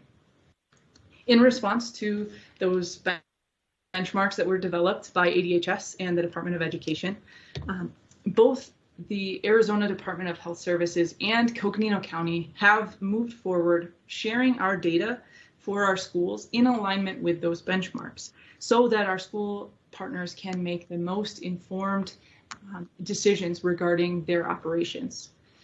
There are, however, some significant differences in the timing and the presentation of the data. While we are all using the same data and we have access to those same case numbers, I wanted to dig into the differences here to explain some of the questions that we may be fielding. So on the right, you can see the Arizona Department of Health Services school dashboard. And again, that highlights the three benchmarks that I mentioned: the case rate per 100,000 individuals, consecutive weeks with percent positivity, and then also the COVID-like illnesses hospital visits in the region. Now, for the information that you see here, it is updated on the ADHS dashboard website. However, they are using data that has a 12-day lag. Now, that is due to the sheer volume of information that the state is processing. So they are presenting this information based on their ability and their capacity to clean the data, sift through it, and present it in a manner that is accurate for each county throughout the state. So the data that is up on this ADHS school dashboard currently is current through September 4th, right? So there's this 12-day lag between the data that they post and the current date. Now, for the Coconino County Schools report, we share information with that 6-day lag that Dr. Peoples mentioned. Again, that is because we have the capacity here at the county, since we are only working on our own county data, we have that capacity to develop this report, clean the data, make sure it's accurate, and represents the current community transmission appropriately. The timing of that report is significant, as you can tell, that the numbers are going to be delayed from ADHS. So they are not reflecting that same spike yet that we are experiencing here in Coconino County. Now, for our county schools report, you can see on the left that the first page of our report includes a jurisdiction summary. And this was from the report previously, not our most recent report. And that outlines each of the school districts within our county. So we got feedback from our school partners that they really were looking for data specific to their school district. So we were able to distill down the information to the school district level based on zip codes. And again, we present this to the schools as the first page of their report, and then break down each specific benchmark for all of the school districts each week. And we share that information with our schools on Fridays. Now, the checkmark system aligns with the level of community transmission that we mentioned in the call out at the top of this image. So we were currently in the moderate level of community transmission, which indicates hybrid, a progress toward hybrid learning models. And the green check mark indicates that the school district has met those benchmarks for the 2 previous weeks.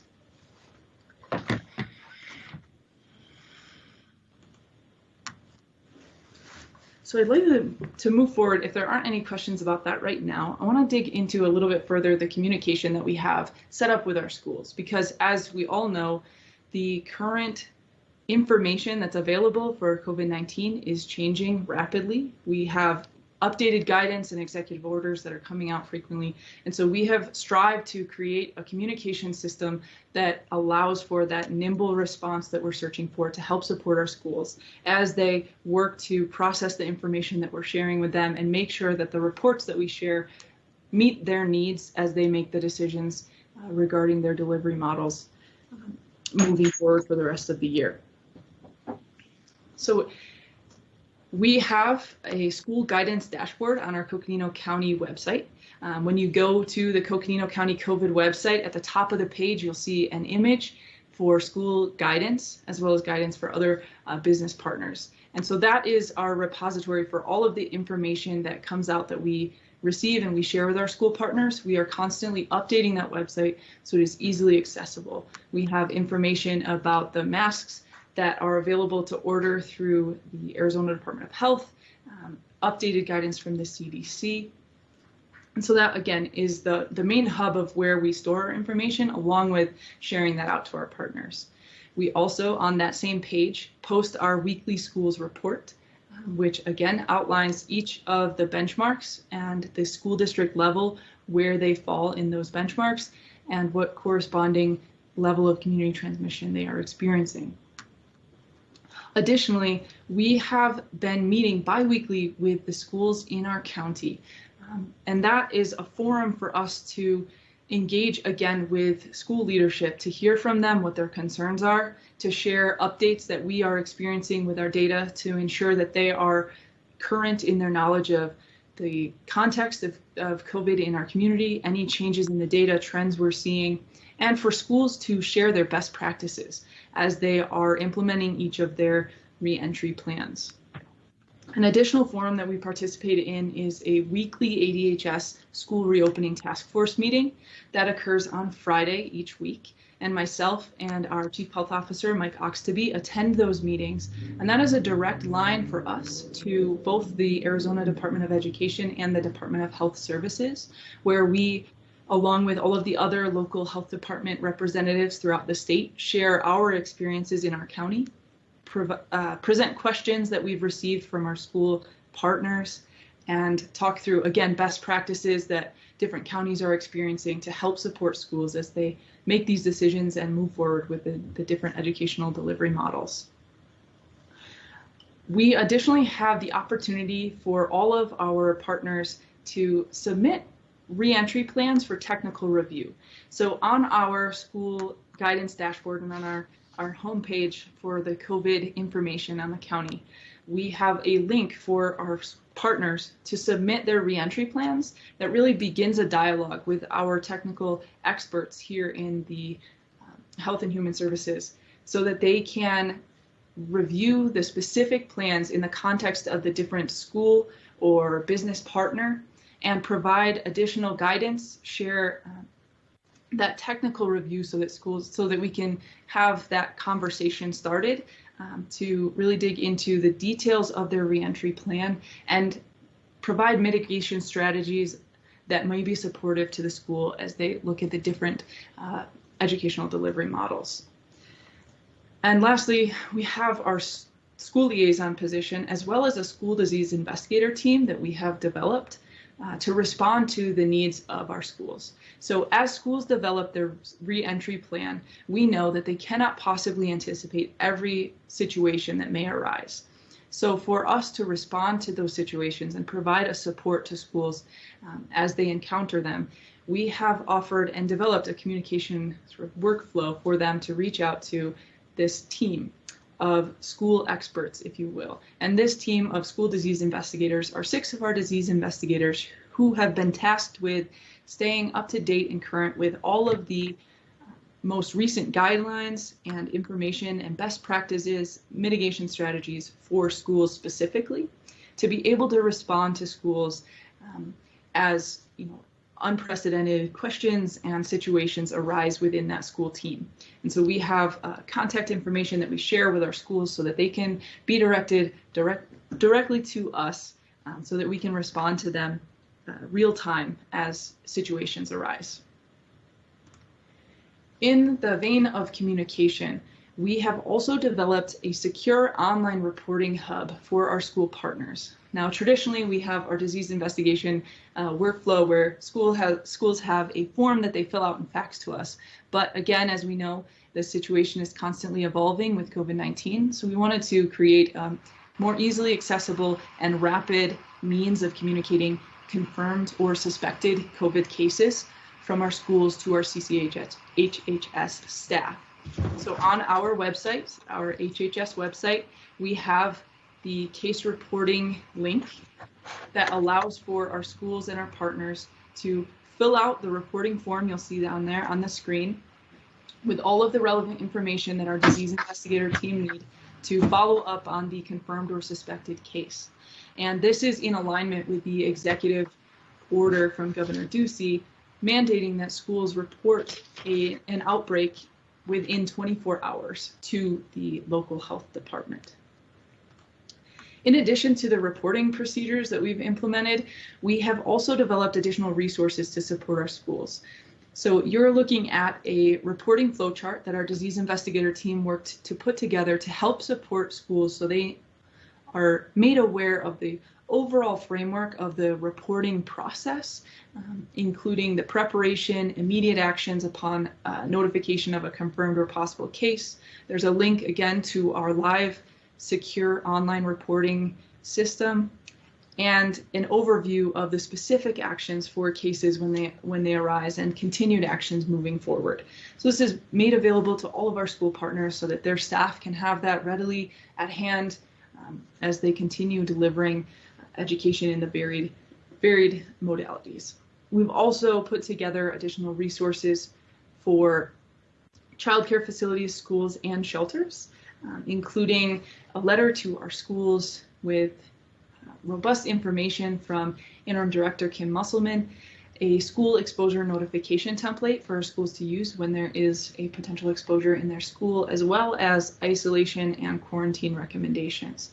So we continue to develop these resources for our schools as we learn more about these processes and as we identify additional needs for them. So we're trying to anticipate some of the challenges that they may experience and ensure that we provide them with the tools they need and that they're looking for to respond appropriately to the myriad of challenges and unexpected situations that they may encounter. So with that, I will stop sharing my screen and open it up to any questions if any of you have questions regarding our schools and our communication processes. Thank you, Erica, for that very comprehensive presentation.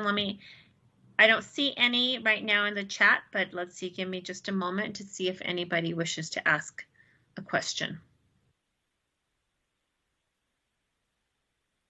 Okay, I do not see anybody. Anything else, Erica, on your part?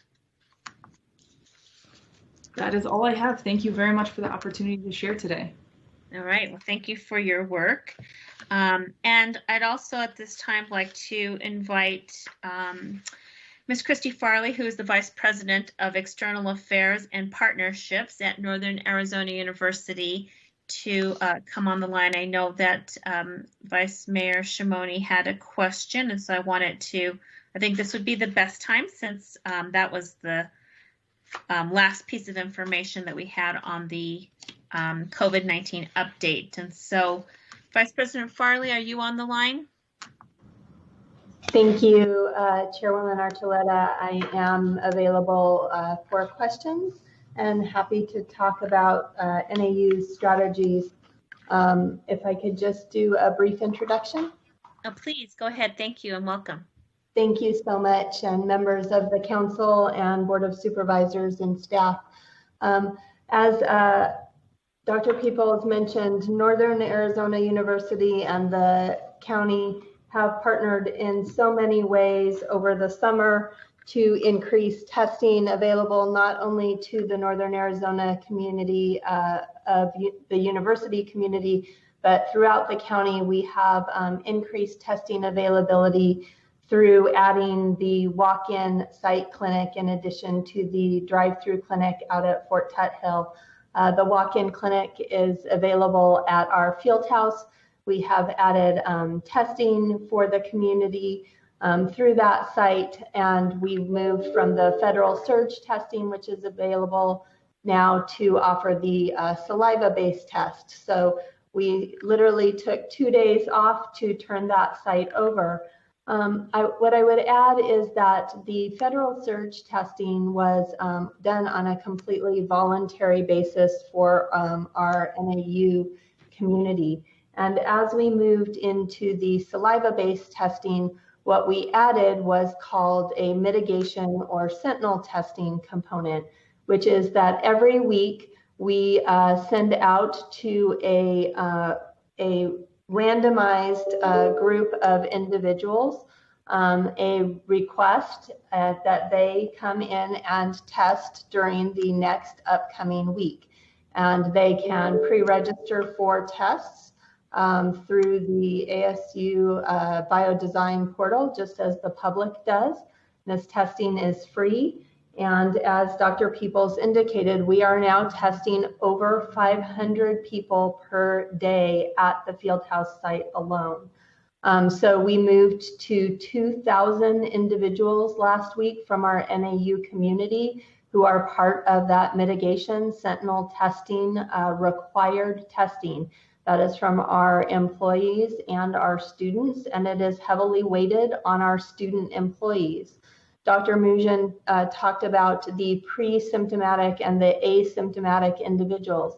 These are individuals who normally would have likely not gone in to do testing, but through the mitigation effort are required to come in and test. And that is a very strategic effort to make sure that we are capturing a larger percent of that population in order to create an environment where we have a larger capacity to reduce the spread.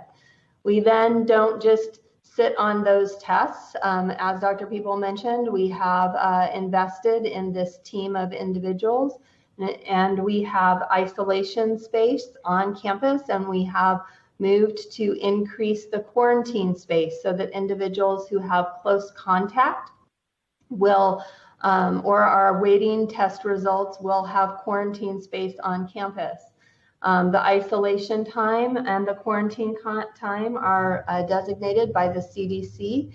While students are in that space, they are provided meal delivery. And based on feedback that we have gotten, this is a very difficult time for students. There is some anxiety, there is some feeling about, isolation in their isolation. And so in addition to meal delivery, we have adopted student care protocols to do student care kit deliveries that will hopefully add to the welcomeness and support of students, so that they have more connection, not only through academic support, but through some peer support. We are extending that to the off-campus student population as we continue to try to manage that population and encourage them to participate in the isolation and quarantine protocols all the way through meal delivery and student care and the system of incentives and consequences for not, which include student code of conduct violations. So with that, Madam Chairwoman, I would be happy to answer questions. Thank you. Great. Thank you so much, Vice President Farley, and thank you for your partnership that Dr. Peoples mentioned earlier in terms of NAU's not only partnership in terms of people and programming, as you mentioned, but partnership in terms of funding and assisting the county with efforts, especially in the areas of contact tracing and some of the other areas that you mentioned. It is a significant $500,000 partnership, and that within that range, and we appreciate that very much. Vice Mayor Shimoni, you had a question, I believe, for Vice President Farley, and then I think earlier Councilmember Aslan had a question, unless he may have gotten that answered already through the data, but he may have an additional question. Go ahead, Vice Mayor Shimoni. Thank you, Chair, and thank you so much for being with us, Vice President Farley, and for your partnership with the city and the county. I really do appreciate that. I do, hearing about the difficult times for the students when they're in isolation and just the, the mental health is definitely heart-wrenching, and seeing just the increase in numbers is tough, right? I can imagine for many students being asymptomatic, most likely, they might not want to report or go into isolation or go into timeout, right? They don't want to do that. And likely, I would assume, if they're having, parties and such, and they're positive and they get a call from NAU leadership or staff or the county saying who else was there, they might not want to share that information. Is that happening? So, Vice Mayor Shimoni, we are doing our best to encourage individuals, just as with our community members. So, healthcare is a private thing, whether you're a student or whether you're a member of the community. And so that is the difficulty through contact tracing, to talk about who else might you have possibly exposed. And I think that by embedding individuals in the contact tracing team who have knowledge about the university, it will help the outreach, and we hope that it will seem welcoming. I know that the county has worked very hard in order to make that outreach, and we think that this team effort will only enhance that. So, you know, we right now have worked with the positive cases to make sure that their isolation experience is a positive one. And I think that the only way that we can encourage is to have that word spread, similar to when we had some parties that we had to crack down on, and we interim suspended students, and that word spread, and it's amazing that we have had better behavior. So I think that people respond when they know what the benefits are and what the consequences are. Great, thank you for that. I guess hope it doesn't backfire on us in terms of lack of communication, but I appreciate what you shared. Question, so at the field house, part of the plan that the president laid out, I believe at the beginning before we opened back up, was to have contact tracers hired and working for the field house. My understanding is that didn't happen until more recently. Is that correct? So these are the individuals that we're embedding with the county. And part of that, as Dr. Peoples explained, is that as a public health issue, this is a data issue of who has access to testing information. We have followed up on all of the positive cases to manage that through a case management system, but the extensive contact tracing beyond the positive case of who all have you come into contact with is what we are engaging in the IGA with the county, which will be signed at the board meeting tomorrow. Okay, great. It is a little concerning that we're just getting that in place now, but I guess it's better late than never. And then, you know, that we've seen the numbers jump from I think 96 or so to 237 on the 18th of this month. And that was told to us, I think, through the president's letter. Is it possible to have a live dashboard that's updated daily?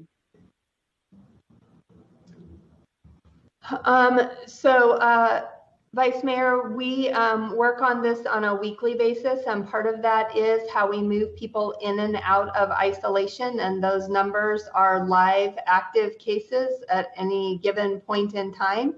As I explained, we'd follow the CDC guidelines for those. So those individuals are in isolation from 10 days from date of test at a minimum, assuming that they have no further symptoms. And so from a case management standpoint, we believe that that shows everybody on that ongoing basis. We are managing, as I said, over 500 tests every day, 6 days a week, and trying to move students around. So our next priority was to build the contact tracing team. We can continue to work on developing our dashboard further, but student services and campus management has also been a priority. So we'll continue to develop as we can. Yeah, okay, thank you. It'd be great if we had some kind of more transparency and communication with all of us, because I think a lot of us are very concerned about the spread of COVID through NAU students. And that brings me to my last point, and thank you to the council and to the county board for allowing me this time to speak, and I apologize for taking up so much time. My last point is, ASU recently has said that they're going to end in-person learning after Thanksgiving, and U of A has had issues with spikes in their numbers. I'm just wondering, for the sake of the faculty at NAU and the larger community, what's it going to take for us to go fully to remote learning where possible, and also giving professors a choice to do that. I've heard that if a professor is teaching a class and the student comes in and says that they're positive, or they find out, they still have to go about that day before they can then address that issue in their own classroom. And as someone with a degree in education, I would be freaked out knowing a student in my classroom is COVID positive and still having to teach. My mind wouldn't be able to teach. So I guess my question is, is there talk of going remote anytime soon? And Is there anything we can do to allow a teacher to maybe have protocol in place to address cases as they walk into their classroom? So, Vice Mayor, first of all, to your point related to ASU's new protocol, as you may know, NAU first adopted its calendar change, and at Thanksgiving, we will be sending students home for Christmas break. So we adopted that calendar change very early on so that we began our semester early. We began our semester remote, and our students will actually complete their finals so that they will not have to complete their finals remotely, which for some of our students is a technological challenge to do so. So we believe that that was the best academic decision that we could have made on behalf of our students. So I appreciate that ASU is making that decision now, but we did make that decision early.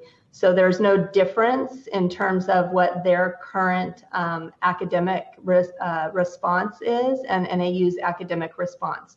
We have all choices right now. Students may choose to attend entirely online. They may choose to attend remotely through synchronous learning, or they may choose to attend in person. And classes are offered through a variety of means, and none of our classes are above 45 students in a classroom in any given time.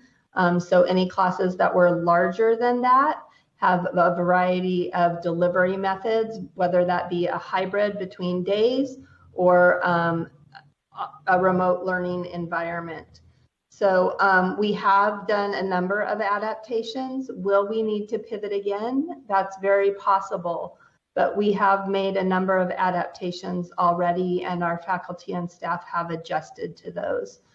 In terms of students showing up and saying, I'm here and I'm COVID positive,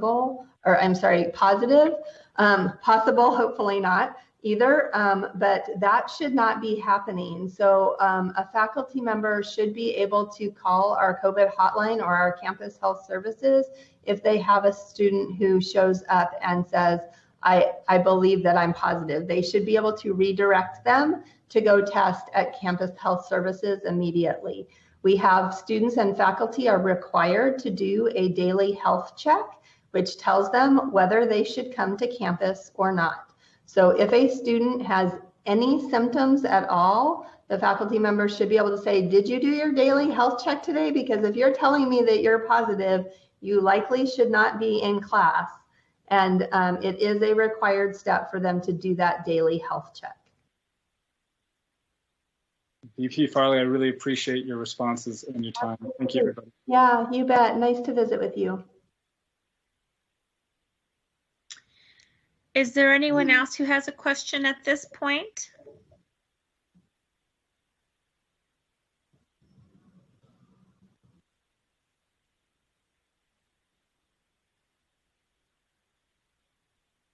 Okay, I just want to make sure I'm not missing anyone in the chat, because it looks like my chat is updating.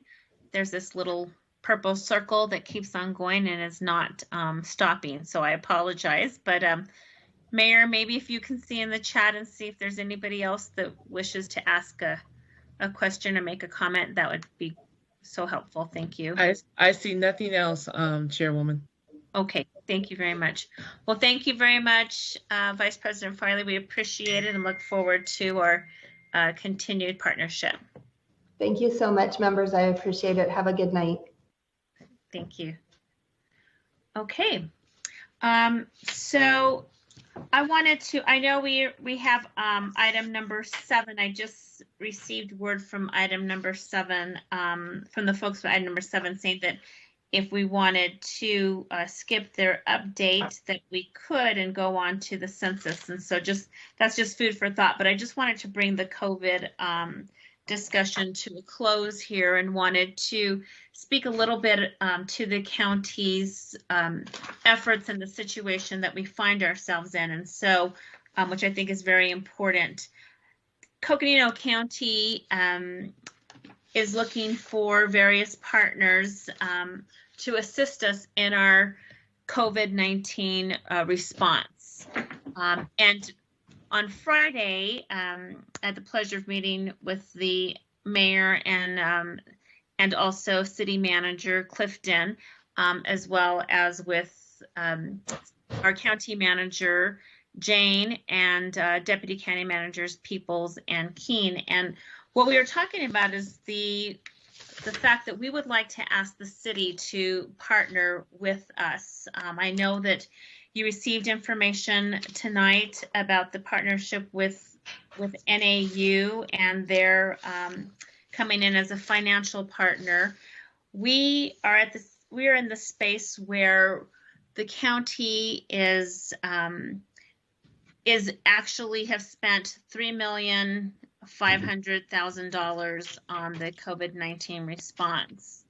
And we find ourselves in a situation where we have been told that it is very uncertain, and in fact, doubtful that we are going to get a majority of those expenses reimbursed to us.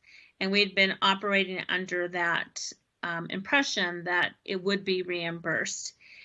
Instead, what the state has said that the county, of course, received some CARES Act funding, and the city of Flagstaff and other cities within the county received CARES funding, and that the expenses for COVID should be coming out of those funds, both city and county funds.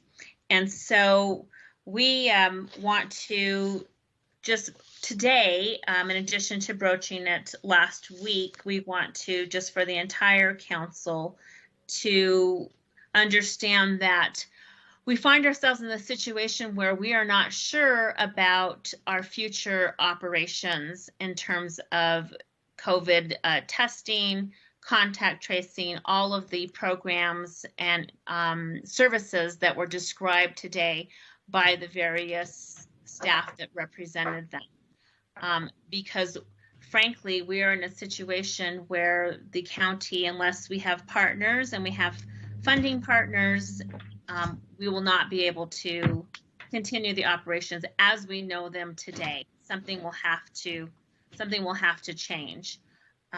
So we would like to just formally, for your consideration, and obviously we can follow up on this, at a later date, but we just wanted to formally let you know that we are looking to partner with the city of Flagstaff financially for the services that have already been provided and for the services going forward. And we certainly can put into detail in writing specifically what it is that we're requesting. And so, Chair Archuleta, I want to say thank you for the conversation that the city, myself, and the city manager who's on that call had with yourself and your county manager and other members of your team. I just want to make sure that council understands what I relayed as mayor to you as chair of the county. We are definitely mindful of all of the financial considerations and burdens that the Coconino County Health District, and you guys are charged with health response in our county, has. And I was very shocked to hear you say that you were not going to get fully reimbursed, as was stated by the general, whose last name is escaping me right now. But when we were at the Aspen Hotel, he was very clear that the county would be reimbursed at 100%. You know, the city of Flagstaff did receive CARES Act dollars. I can tell you that our city, as a rural community, did not receive our full allocation from the governor. We received $115 per citizen, where other larger cities and counties received their full allocation of $174 per person. I'm not sure if Coconino County received their full allocation or not. We have been a partner, at least in our mind, we've been a financial partner with the county. Since COVID has started, the city has allocated approximately $60,000 in general fund, as well as another $164,000 in CDBG allocated funds from our 2019 funds for housing stabilization. We provided an additional $10,000 directly to Flagstaff Shelter Services. We did another almost $60,000 in CDBG funds. We also have allocated to Flagstaff Shelter Services about $250,000 in CDBG funds, as well as another $100,000. We can tell you that at this particular time, and I relayed this information to you on Friday, but just for the purposes of having the conversation here on the record on tape. Right now, we are going to be having a presentation on September 29th that I invite you and other supervisors to tune in and listen to. Right now, we are looking at just our general fund is about $5 million loss in revenue. Our city BBB taxes, our losses there are looking at $1.8 million. Our transportation tax, we are currently looking at $2.1 million lost revenue there. And our HERF, our estimated loss in our HERF funding is about $1.35 million. To date, the city has incurred about $250,000 that we have not yet been reimbursed from DEMA or DOJ for that. And we are right now aggressively seeking COVID grant opportunities to assist our individuals, people who work for us with PPP, protective skills, sanitation, labor, and those types of things. Before COVID started, last year, we sat down with our city manager and we were very diligent in looking at the funding that was coming into our city and what was happening with the revenue. Now we have a great budgeting team, and we at that particular time set out on an exercise because we foresaw an issue with revenue, a possible recession in the future. So that particular time in November, we had our staff, our city manager, go back and create a recession plan for us. So in March, I would say we were probably a little better off than some organizations in that we were already bracing for a possible downturn in revenue. And so we implemented our recession plan. And we are currently in stage 3 of a 5-stage recession plan. So we are not hiring individuals, only the key positions that must be hired. We have foregone some of other expenses and things like that. We did not give staff members raises. And we did not go out and seek additional tax revenue from other individuals because we know that this is not the time necessarily to do that. It was General McGuire that was there on site with us at the Aspen Hotel, where we talked to him about what was going on there and the need for you all to be 100% reimbursed. And he made the commitment there on site while we were talking. So what I said to Chair Archuleta on Friday on behalf of council is that we understand that you all have done as much as you can financially to assist with the COVID response release efforts. As counties are an arm of the governor's office and the public health districts function as an arm of the state health district or health department, the governor has funding that he has not yet allocated. He has not yet allocated for the COVID, not only response, but remediation. And so I offered on behalf of the city of Flagstaff that I would be more than happy to partner with you and whoever else from the county. We can do joint statements. We can make an appointment to go see the governor, of course, wearing masks and social distancing. But I do believe that he has a federal money, and he also has state money that was allocated to address the COVID issue that he has not yet expended. So we would be more than happy to lend our voice, to lend our weight, to really help go and advocate for the money that you all need to do your job correctly. But at this particular time, we don't have $1.5 million. And we do not have additional resources to bring to the table. Now, there was a conversation about some CDBG monies that city staff made us aware of last Tuesday that we know nothing about, because we were not told directly. They followed a link and they found out that the city of Flagstaff was going to be receiving dollars. Now, at that particular time, when you asked me about that, I told you, I don't know what that money is about. I don't know what strings or what regulations are with that money. Definitely, we are mindful about housing needs in our community. And when we got our first allocation of monies for COVID through the CDBG process, we gave all of that in support of housing. I can't speak on behalf of what the council will or will not do once we find out what that money is for. But I can say that council would be more than happy to help advocate to make sure that you guys are funded in the appropriate way that you need to be funded. Well, thank you very much, Mayor. Really appreciate that. And that is, really appreciate you recapping our discussion. And that's exactly what I heard. And yes, I understand that all of the cities within the county are down. I mean, the county we've experienced a $1.3 million decrease in our county sales taxes and a $1.2 million decrease just between March and July in our state shared revenues. And our April county sales tax is off by 36%, and our April shared revenue is off by 28%. And so, and then, as I mentioned, we have in excess of $3 million so far in the COVID-19 response. And so we are literally all in the same boat. Maybe a little bit of some in more dire straits than others, but I can say that the county is in dire straits. And so I appreciate the advocacy. I think that's that's wonderful, and we've advocated before. I'm afraid right now, though, that advocacy is not going to get us through the next few weeks. And so we do have a partnership with Arizona State University to collect, to do saliva testing until October 10th.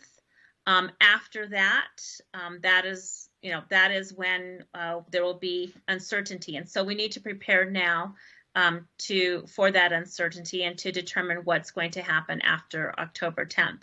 So we don't have a lot of time on our side, but we do have some time. And again, I'll just say, obviously both the council and the board of supervisors are concerned about our community and the public and the spread of COVID, and we see that the numbers are increasing. And so we know that there's going to be a need for continuous testing, continuous follow-up, and for continuous contact tracing, et cetera. And so again, advocacy is great, and we will do advocacy, and we welcome you to partner with us in advocacy. But at this particular time, we're looking in the next couple of weeks, and we need to figure out how we're going to pay the bills.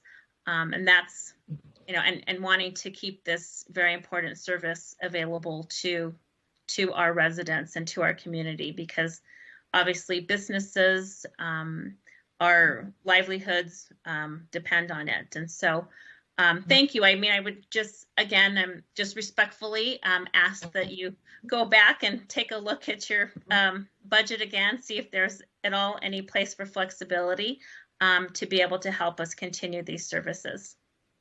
And so, and I just want to say, definitely, Chair, I heard you, the city manager heard you on Friday. I know that council has heard you as well.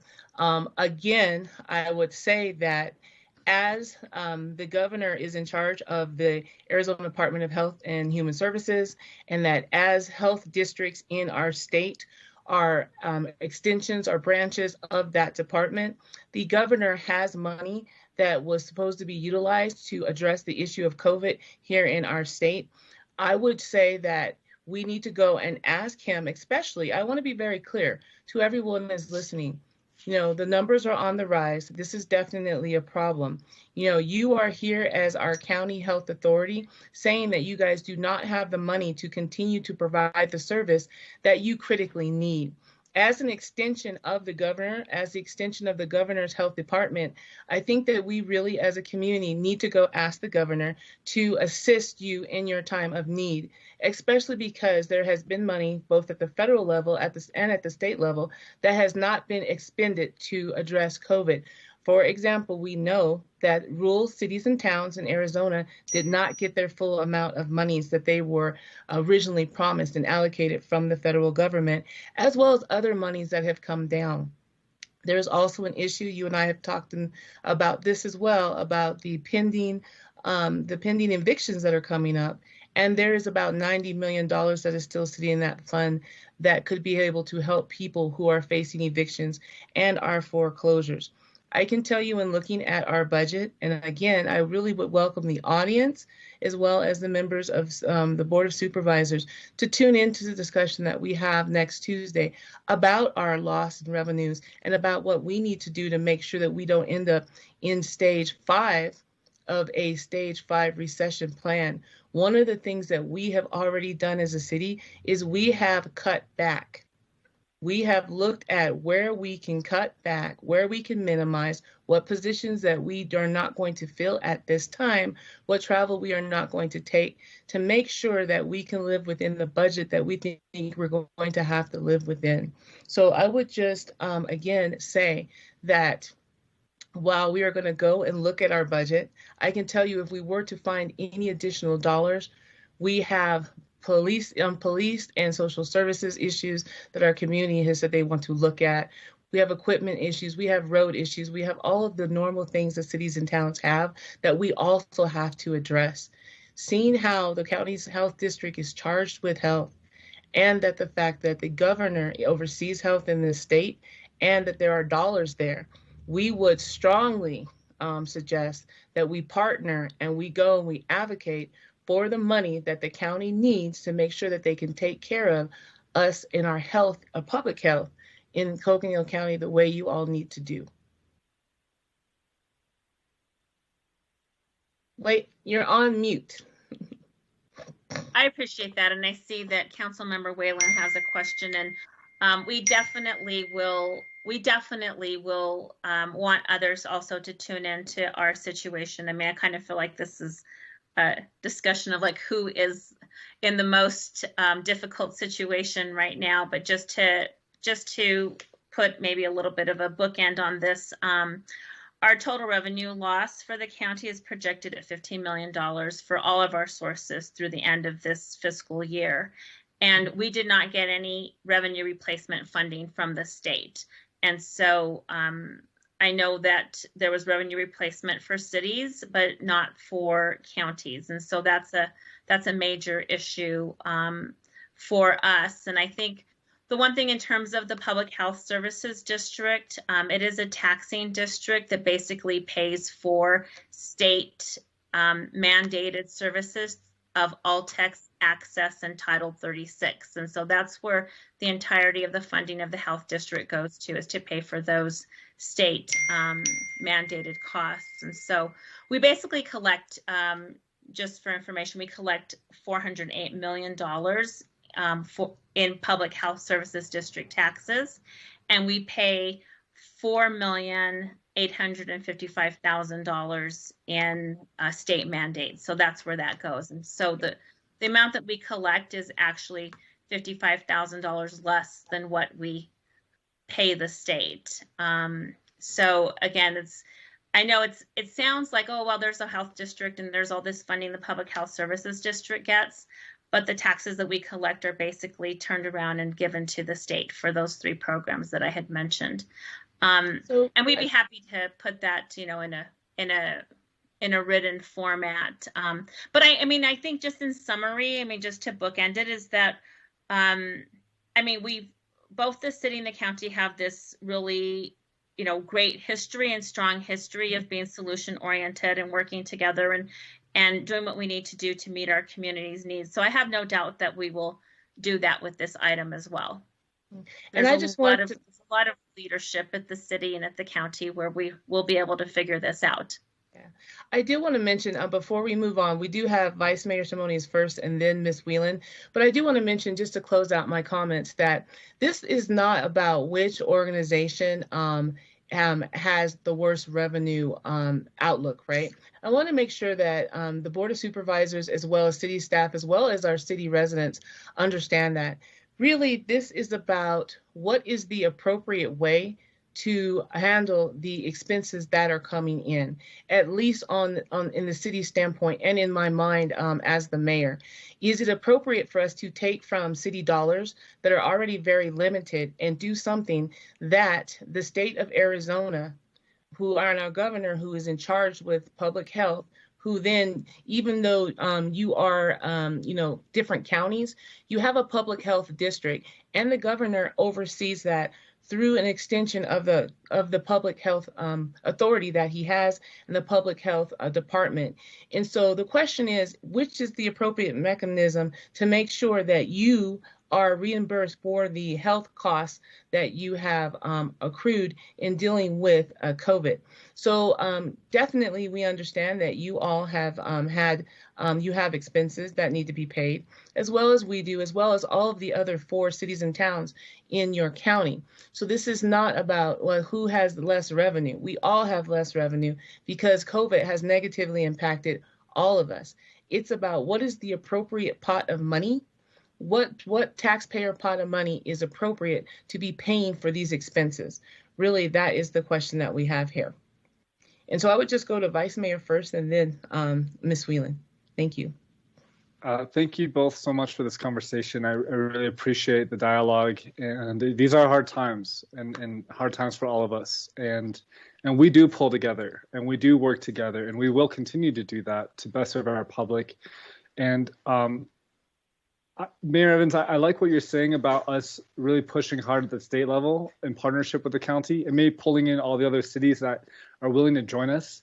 You know, Chair Archuleta, if we bring down the maximum amount of people that we can legally without, triggering a quorum on each of our jurisdictions, or as many as that want to attend, I'd be happy to see that and help lead that charge. And we can advocate, it sounds like the October 10th is really the deadline. So we have about 3 weeks, and I think we need to act quick.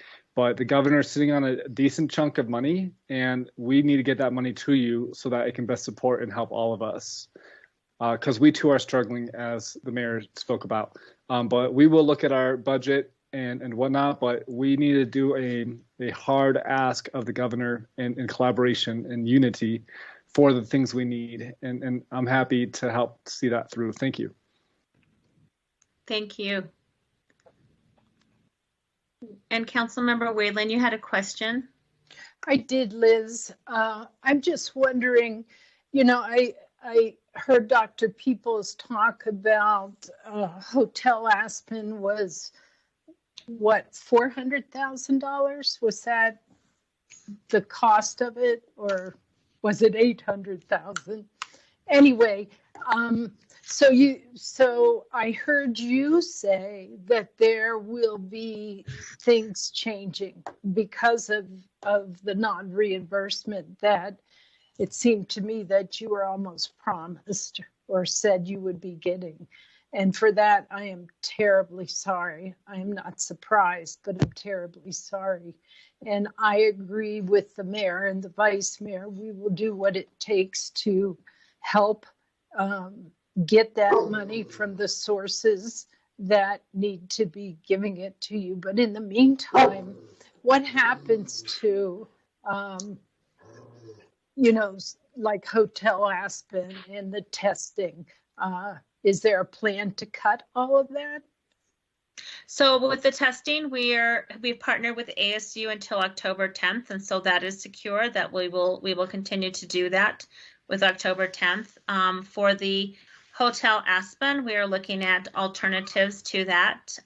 We did already direct staff to give the 30-day notice of that particular facility. It depends. We may be looking at a smaller facility. We may be looking at partnering with other entities around that. And so that is that is one of the steps that we've taken, and we'll need to look at our entire operation. But again, I mean, obviously this is about really appreciate the advocacy. Again, I just have confidence that we'll come up with how to continue to serve our community.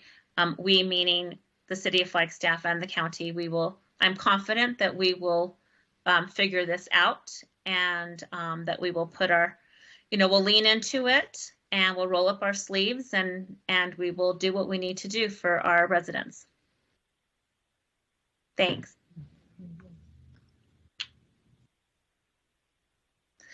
So the next item on our agenda was the Safety Services Net Coalition. And as I mentioned, they had offered that if we would like to go next to the census, that we could do that, because they really feel like the census affects them and all of us, them meaning the entities that make up the Social Safety Net Coalition. And so if it's okay with you, we will go to item number 8. I think I would just like to acknowledge, though, just if I can, who makes up that team. That is the Social Services Safety Net Coalition, just because they have been working so hard in ensuring that we are working together for our community. And so if I could, I would love to be able to speak a little bit to who makes up that group, just so we can at least thank them. So Michelle Axland from the county and Carol Dykes from United Way of Northern Arizona are the co-chairs. Sarah Dar and Carrie Bloom also were going to present today. And they've been just incredible partners in this. And just so you know, this coalition has been working for 5 months, and they're called the COVID-19 Social Safety Net Coalition. And it was established by United Way of Northern Arizona and Coconino County with a leadership council, which is comprised of representatives from 3 social service sectors: housing, food, and emergency cash assistance. And the coalition was started as a response to the challenges the community was facing due to the COVID-19 pandemic, with the intent to understand and work together to meet the urgent needs of the community. So since the beginning of April, a group of very dedicated and community leaders have gathered virtually on a monthly basis, sometimes twice a month, to mobilize our local services and resources and ensure residents have the support that they need to secure food, housing, and emergency cash services. So 30 leadership council members from organizations including the City of Flagstaff, Flagstaff Shelter Services, the NARBA Institute, Salvation Army, Catholic Charities, St. Mary's Food Bank, Northern Arizona University, the City of Page, the Flagstaff Family Food Center, and many others have been working tirelessly to make a difference in our community. And so I just want to take this opportunity. I know that they said that they would forego their presentation, but I just want to take the opportunity to at least thank them for their work, for just figuring out how to continue to look at what the community needs are and to be able to fulfill these needs. They're just an incredible group of leaders and very dedicated. And so just want to express my thanks to them. And and Carol says, you're welcome. She says, and thank you for your support of the Social Safety Net Coalition. So now we'll go on to the census, and this is now item, if you're following on our agenda, this is item number 8, the Coconino County Flagstaff Census 2020 Outreach Update. The reason this is so urgent is because the days are dwindling fast in terms of being able to complete the census. And so we are looking at basically the deadline being the end of this month. I will just say right now, anyone who has not completed your census, please do so this evening. And I will turn it over to, I'm sorry, County Manager Jane, who was going to introduce this item? Was it going to be Kim Yes. out of our office? No, thank you, Madam Chair. Sarah Dechter with the City of Flagstaff will be introducing and presenting this item. Okay, super. Thank you, Ms. Dechter, and I'll hand it over to you. Thank you, Chair Archuleta of the Board of Supervisors, Mayor, Vice Mayor, and City Council. My computer station doesn't have a camera, so you're not going to see my face, but hopefully my presentation will be helpful. I'd also like to thank Carol and the SSN Coalition. They have been, many of the members of that Chair Archuleta listed have been very involved through Continuum of Care and other things in helping us with census outreach, and we're grateful for all of their time and input. So let's see. I have a couple categories of things I'd like to talk about. As Chair Archuleta said, we are looking at 9 days left to be counted in the census. That came as a surprise to us in the middle of August. We were not even sure field operations had started when the census announced that they were cutting 31 days from field operations. So where back in July, we were discussing having approximately 10 weeks for field operations, which is clearly about the same amount of time we would have had under the original schedule and timeline. Currently, there have only been 6 to 8 weeks of field operations in Coconino County and throughout Arizona. And this is a very unusual time, and it is going to have an effect on our response rates that I don't think any of us could have anticipated when we got started. So as I said, time's running out. As of the putting together of this PowerPoint, 62.8% of Arizona has self-responded. Self-response means that you got a census ID in the mail, it's 12 letters, that you went to the census website and you filled out your census. Or it could mean that you received a mailing of the census after not filling it out online after a few notices, and you mailed back the paper copy. Self-response rates, which are the only data right now available at the city and county level, do not include group quarters. It does not include anyone who responded with an enumerator, with someone who came and talked to them. It does not include anyone who filled out the census without their census ID. So if you didn't have a census ID or you weren't sure where it went, you've lost it, and you filled it out, you don't show up in those self-response rates. So Coconino County, given the large percent of our county that is in employer quarters or at the university, has only a 44.6 self-response rate. This is the only data I'm able to show you at the county level.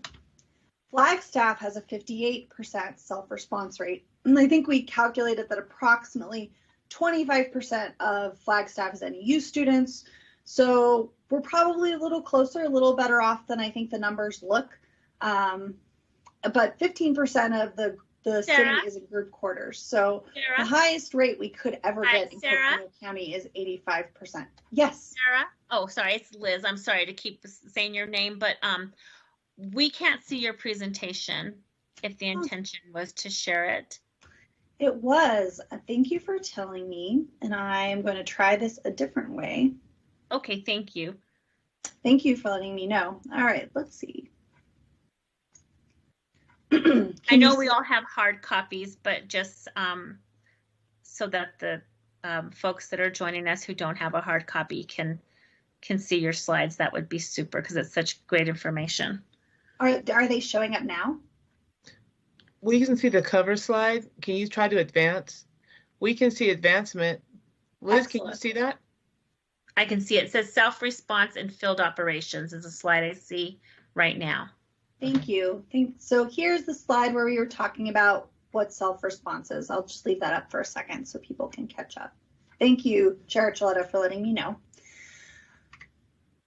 So Flagstaff has a significant percentage of our city that we expect to be in group quarters. We report group quarters numbers annually to the state, so hopefully we'll be able to work on reconciling this if the numbers aren't working out well after the census count, because we have repeated and ongoing recording of our group quarters numbers that we work on with Dr. Chang at the state demographer's office. Right now, Williams is approximately at the same place. They're about a 58% self-response. And Page, which has had a large local effort also conducted by the city of Page and supported by Flagstaff and Coconino County, had a very late start because of the mailing situation in Pages. There's many, many P.O. box numbers, but they've gotten up to a 41.2% self-response rate, which as you can see from this map, this is the self-response mapper, sort of shows that our metropolitan areas where mailing is more reliable, where internet is more reliable, have higher self-response rates.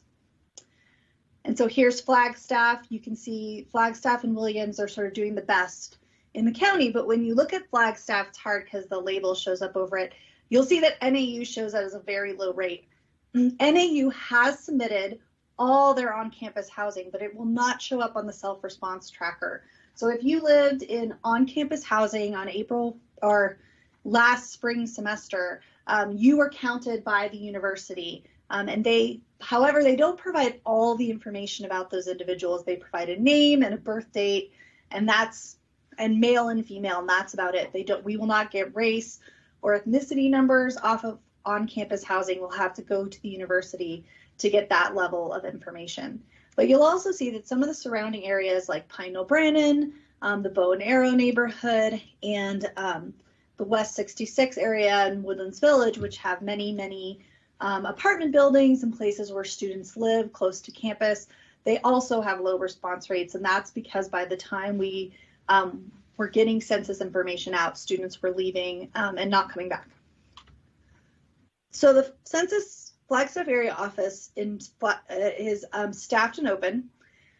They commenced field operations in mid-August. They report right now that 83.8% of their field operations have been completed as of today.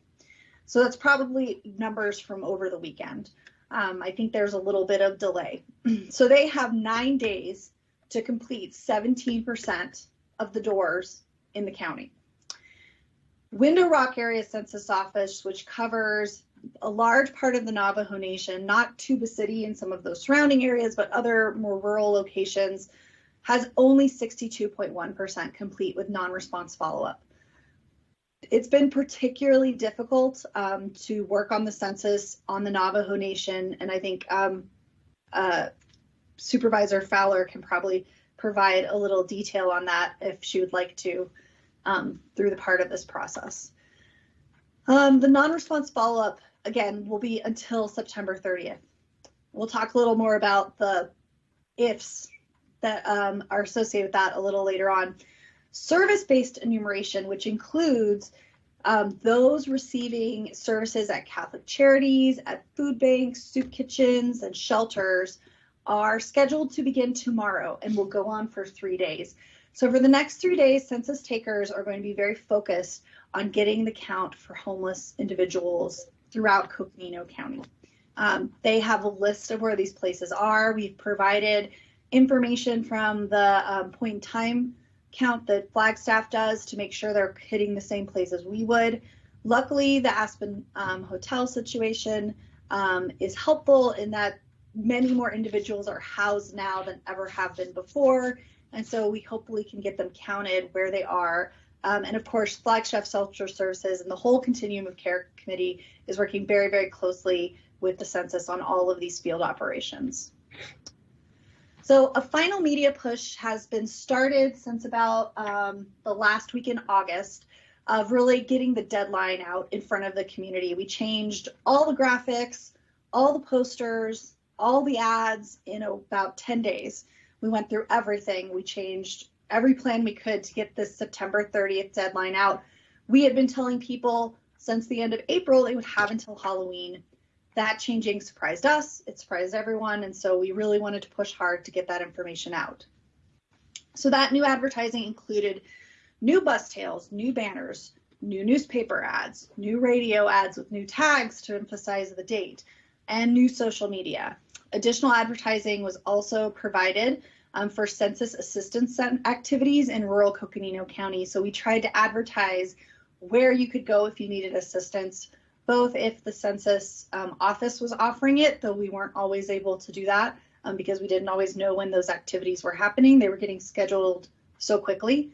And then especially under the library's grant, which came from the National League of Cities to do rural census outreach. We also added $5,000 to our most effective campaign, which turned out to be our geofence campaign. I don't know if everyone understood that we were doing this right away, but as part of our extension with Reister, after things kept changing and changing, and so we had to extend our time for advertising. We had to continually redesign our advertising 2 or 3 times since March.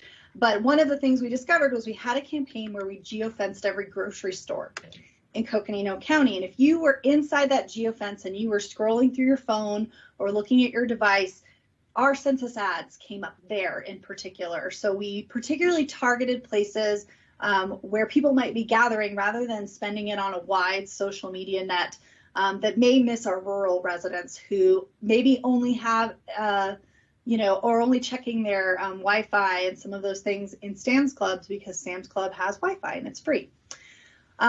Also, even as of 4:58 today, NAU has been pushing in the last 6 days and throughout this next week of sending additional messaging to students, faculty, and staff.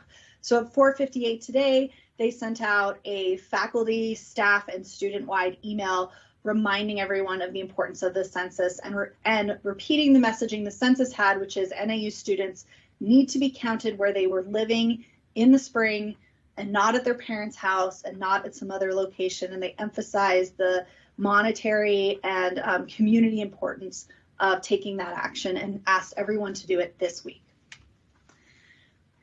We also had mobile assistance centers in Coconino County. They were scheduled daily. Sometimes they were canceled because the way it works in staffing mobile assistance centers run by the U.S. Census Bureau is if the need to actually go door to door is higher, people get pulled off of those. So we don't think all of them happened, but they were very regularly scheduled over the last 4 to 6 weeks. We invested in March in 3 self-response kiosks. They were heavily used in the last 2 months by us. We had also invested in a large number of sanitation wipes for them, and we gave them to the Census Bureau to take to some of their mobile assistance centers, and we would show up with them. They were very, very helpful because they are all on the Verizon network, and in places where the Wi-Fi wasn't working or the internet wasn't working, we were sometimes still able to get a mobile signal and use our data, which is an unlimited plan, to be able to support the census activities. Those have been extremely helpful and turned out to be a good investment. Additionally, these mobile assistance centers were also funded by our grant. That grant also funded gift cards to Safeway and other incentives from the library. I was at a place this weekend where I was sitting with a census employee and assisting in outreach, and we had 3 homeless individuals who came to the booth.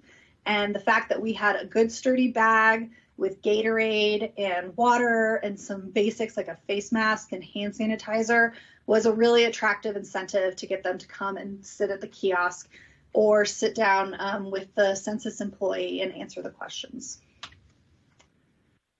A final effort this week that the Board of Supervisors is assisting with is a Converso is a consulting company that is going to help us do a telephone town hall. Through this company, we've leased 24,000 landline telephone numbers. We also have a registration page, so if you do not live in outside of the city of Flagstaff or in the 86004 zip code, or you don't have a landline, you can still go to this vecchio.com Coconino Flagstaff and log in. The telephone town hall is going to occur on Wednesday at 6:30 p.m. It is a dial out event. So you need to go to the website, put your number in, and then at 6:30 they call out to you. If you miss the phone call, they'll leave you a number so that you can call back in. And this is the phone number with the ID code on the screen now. And so callers connect via a live session, and then the Board of Supervisors members who are there will be able to answer their questions. We will be able to answer questions in English, Spanish, and Navajo. We particularly chose this firm Converso because they are heavily practiced in working in Indigenous communities and rural communities throughout the United States and Canada. So we have this pool of money we've been spending on all the things I just discussed. Right now, the pool of money at the city of Flagstaff is about 97% spent. So we have just a few more things that are coming in, like cell phone bills, but we're pretty much done. And then Coconino County's balance is about 80% spent. There's still a few overhead, personnel costs, and other things that have not been billed to us, or that we can't just extract as easily. They're always about a month or 2 weeks behind. And so we can't say these are the final numbers. In addition, we don't know what will happen with court cases in the next week, and I'll talk a little bit more about that in the next couple slides. So right now, nationwide, there are several legislative and judicial actions associated with the census that could throw us for another loop in the next week. On the legislative side, the Senate introduced a bipartisan bill to move the end of field operations back to October 31st and to extend the period to report to the president the final census numbers to April 2021. I think with the Supreme Court discussions going on and the budget issues, that may be not something that moves forward, but we are sure at this point at least has been introduced, and the House did pass legislation with both of these extensions over the summer. So it's really the Senate that we're relying on to take these last few steps if we're going to have additional time. In addition, on the judicial side, a temporary restraining order keeping the Census Bureau from laying off any more employees until September 17th had a second hearing last week, and they extended that temporary restraining order to September 24th. They did that because they said the judge said the census had not replied to the data request by both the attorneys in the case and the judge themselves. And it's unclear if that will be a lifted order or extended as of next week. Lawsuits to prevent not counting immigrants have also been moving forward and so far have been seeing some success in the court. There was a executive order issued by the president that stated that those who were immigrants or did not have U.S. citizenship would not be counted in the census. There's many reasons why that lawsuit is making its way through the courts now. Some of these things may not be resolved either until after field operations is done. In addition, on September 11th, there was a House Committee on Oversight and Reform hearing that released numerous internal documents about these abbreviated field operations and their implications. States with both large Democratic and Republican voting populations stand to lose hundreds of millions of dollars. Arizona is one of the states that's listed on the side that could lose, could not gain a seat in the House and could lose federal funding compared to what should actually be allocated to our state. The documentation internally said that field operations are at risk of uncorrectable errors due to the compressed timeline. So what's next? If the census field operations do end on September 30th, given some of these unknowns, the next step after this is a step called the count question appeal period. So the federal government creates the estimate or the census numbers for our area. We then get to write an appeal if we believe these are not accurate. I think we can anticipate there may be some appealable points at this point with what we know. Legislation has been discussed, but hasn't been introduced yet, that special enumerations after the 2020 census associated with towns and university student counts could be partially funded, or at least could be authorized. They could change the criteria for requesting a special enumeration or the count question appeal standards. That is something that the International Town Gown Association is heavily lobbying about. And the council and the board may also need to consider if funds can be appropriated for a special enumeration in a few years and from what source. A special enumeration for Ames, Iowa, another college town about the same size as Flagstaff, cost approximately $400,000 in 2015, but it did find an additional 1,000 people. And so I think there will be a lot of questions on the risk and rewards of what our next steps are. We will clearly be getting ready for the count question appeal period and creating extensive documentation on what happened and what didn't happen within our jurisdiction. And so that is the most important next thing to do. But there will be bigger questions ahead. I think we will be talking about this census for at least the next 6 or 7 years. And that concludes my presentation.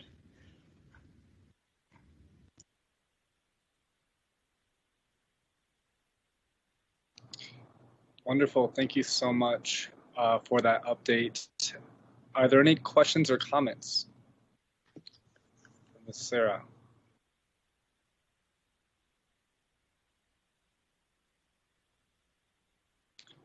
Not seeing any so far. I'll just say that, Sarah and Kim and to Chair Archuleta and to Supervisor Fowler and to my partner on the City Council, Councilmember Whelan, and myself and City Manager and the whole team that's been working very hard on the census. This has been a tough year. I think we all will agree on that. This has been a tough challenge for both the city and the county. And I feel like we've done our best given the circumstances. And I do appreciate your comments, Sarah, in regards to challenging the numbers, the validity of the numbers, and what might be ahead of us. And I don't see any other comments. I'll pass it over to you, Chair. Okay, thank you so much, Vice Mayor Shimoni. Yes, and again, just a reminder that the county is going to be putting together and implementing a census call town hall, and we're really looking forward to that. As Sarah mentioned, we're doing all that we can to get people to fill out their census information. And I will tell you, it literally takes less than 10 minutes. I mean, I know I did mine on the web, and it was very easy because once you put the information, the actual app or the website remembers the information, and so you don't have to fill out names twice or addresses 2 or 3 times. It's very, very easy to do it, and I hear by phone it's equally as easy to do it, so it won't take a lot of time. And as everyone knows, the formula that is used to support local governments with funding is calculated based on the census. And so we are unfortunately not at all where we need to be, but we are hoping that in these last days, people will understand the urgency of the census and will take just a few minutes to fill it out. And of course, if anybody needs help, they can call the city or the county. They can call the toll-free number for the census to get assistance. We want to be able to be helpful in any and every way that we can so that people take that action. All right. So I think now I will turn it over to you, Vice Mayor, while you're going to take the next 3 items. Thank you so much, Chair Archuleta. Okay, that brings us down to agenda item number 9, which is informational items to and from chairman, supervisors, and county manager, mayor, council, and city manager. So, Chairman, I'll pass it back to you for informational items, and then we'll work our way around. Okay, great. Well, I don't have a lot. I do want to follow up on what I just said. Sarah Dector was so kind to put the census phone number here in the chat so that I could read it. So if you have any questions about the census, need assistance in completing your census, the toll-free number is 844-330-2020. 844-330-2020. So that's available for you to use if you have any questions at all about the census. That's the easy way to do it.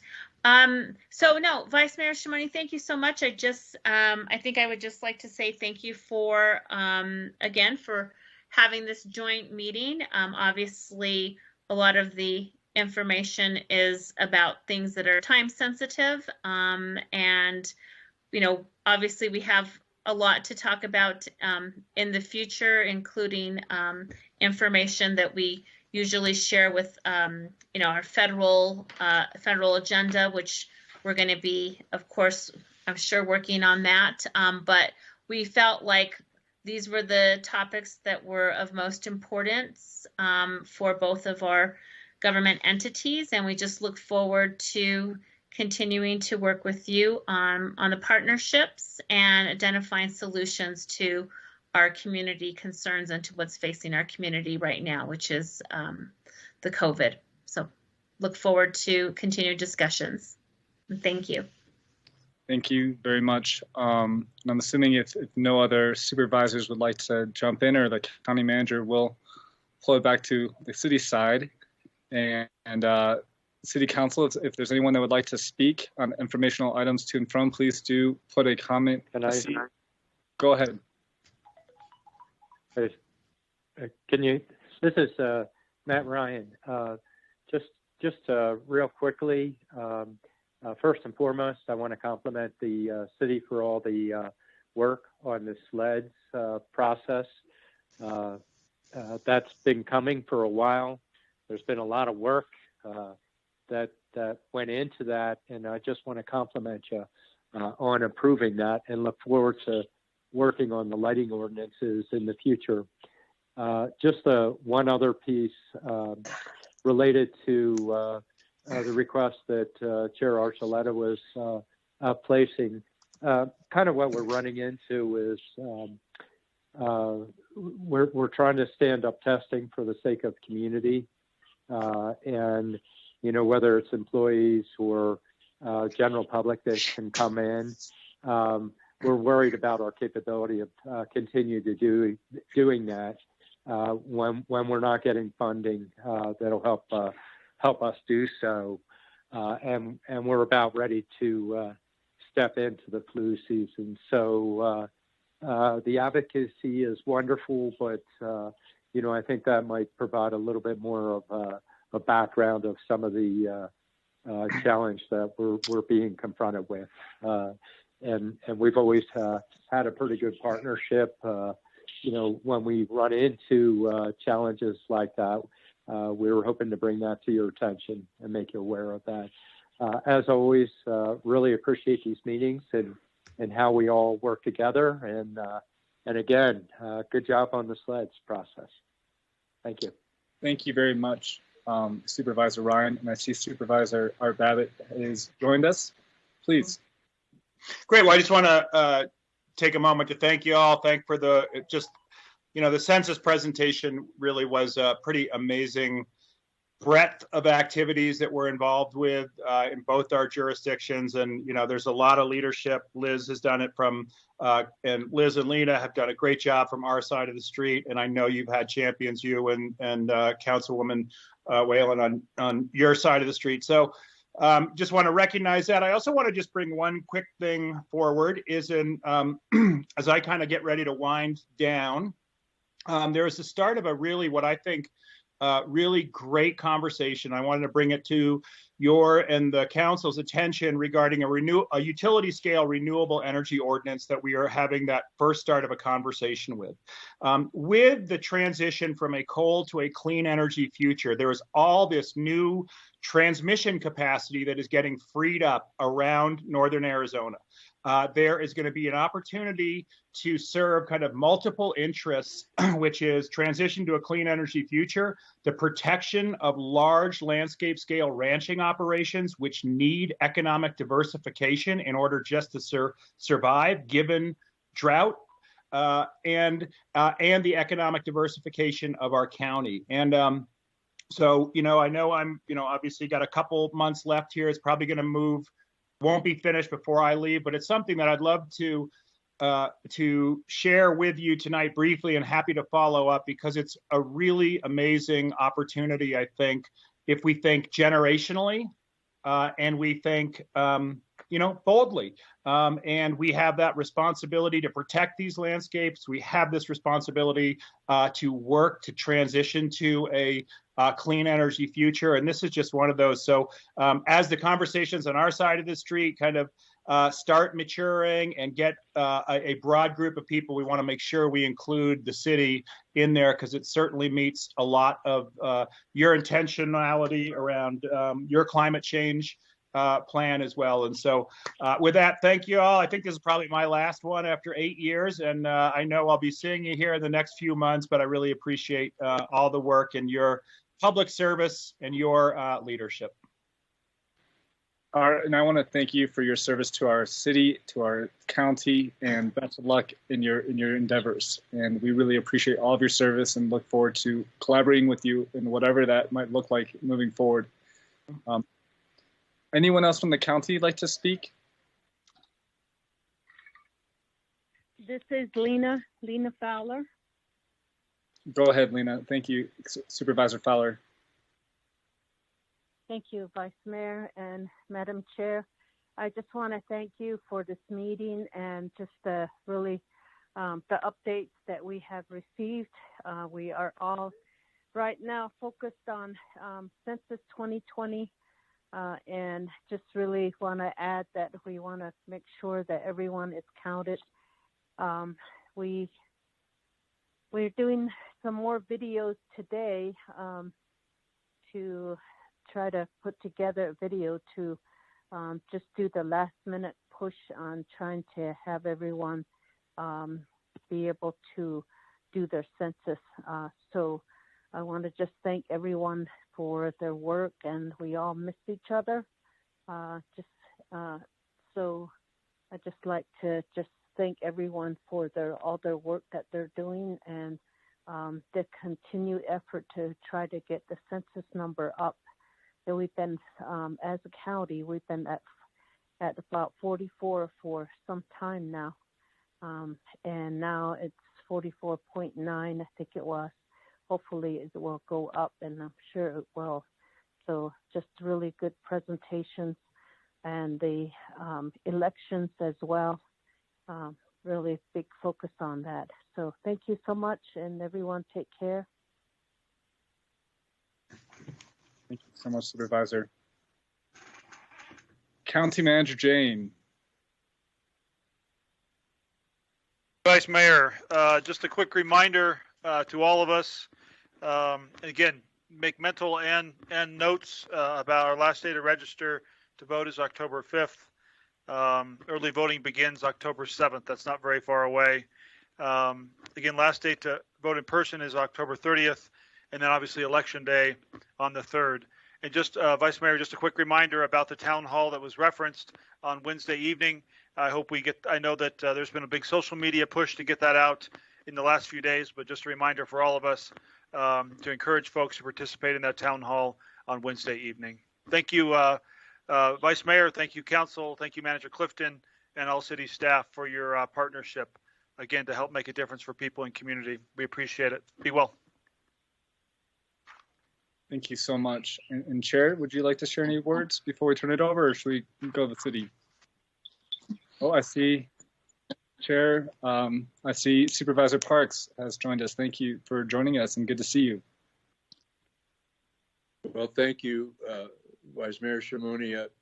My attendance here has been a bit spotty. I'm doing this from my phone, and I had a problem with the phone dying a while ago, so I've been a bit tardy getting back to it because I had to come home and plug it in. But anyway, I wanted to thank you all for the work that you have done on the census, for all the work that Supervisor Fowler has done up on the northern end of the Navajo Nation and Hopi, and we are looking forward to many of the rural people in our county, in addition to Navajo Nation and Hopi, being able to complete the census, and we have a push there as well. Thank you very much, all of you. Thank you for the work you've done and are doing, and God bless. And Supervisor Parks, I just want to say it's been a pleasure working with you as well, given that this will probably be our last meeting like this, and for now, and we look forward to working with you moving forward in whatever capacity that looks like, and we appreciate your service to our county and to our community. Well, thank you, Vice Mayor Shimoni. I really appreciate that. I look forward to working with you all too in some capacity, and you've all been great. I consider you all friends, and I sure appreciate the fact that you are going to continue on and make our city a great city. The county supervisors are going to continue on and make our county a great county. And you all be well, and I will see you in the future at some point. Thank you. Thank you. And now if we move over to the city, let's start with Councilmember Odegaard, go to Councilmember McCarthy, and other council members that might want to speak, and then we'll finish with our city manager. Councilmember Odegaard. Yeah, thank you, Vice Mayor. And I really wanted to thank everybody for this meeting this evening among the County Board of Supervisors and all our teams, whether it's on the county or the city side of things. And I want to thank Supervisor Ryan for mentioning the SLEDS project, lifting that up. It's a very important project for our community here in the city of Flagstaff.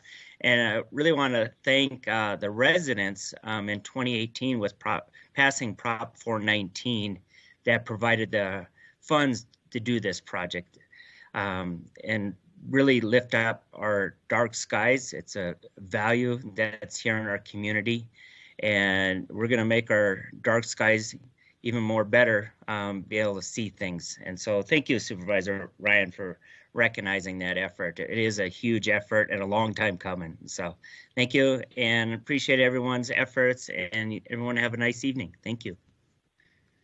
Thank you, Councilmember. Councilmember McCarthy.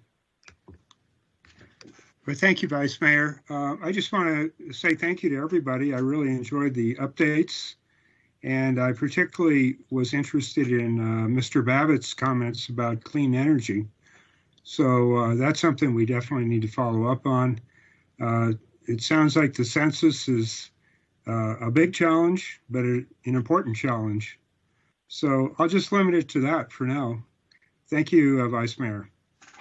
Thank you. Councilmember Jamie Whelan. Thank you, Vice Mayor. Thank you, everyone, for being together tonight. I just wanted to give another shout out to Kim Musselman and to Greg Webb, and of course to our Sarah Dector, working so hard, and that whole team constantly working while having another job. So thank you for all that you're doing.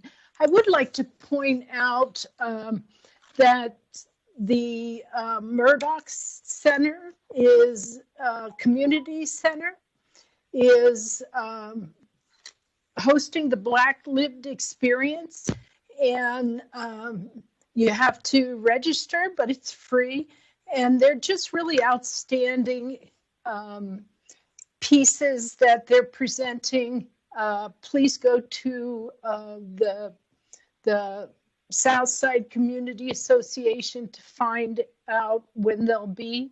I believe they're on Thursdays and Saturdays, and just excellent. So I want to thank the community for working hard for that too.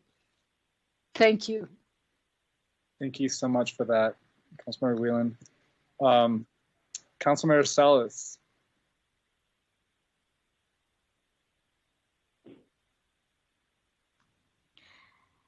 Well, thank you, everybody. Stay healthy, well, and God bless us all.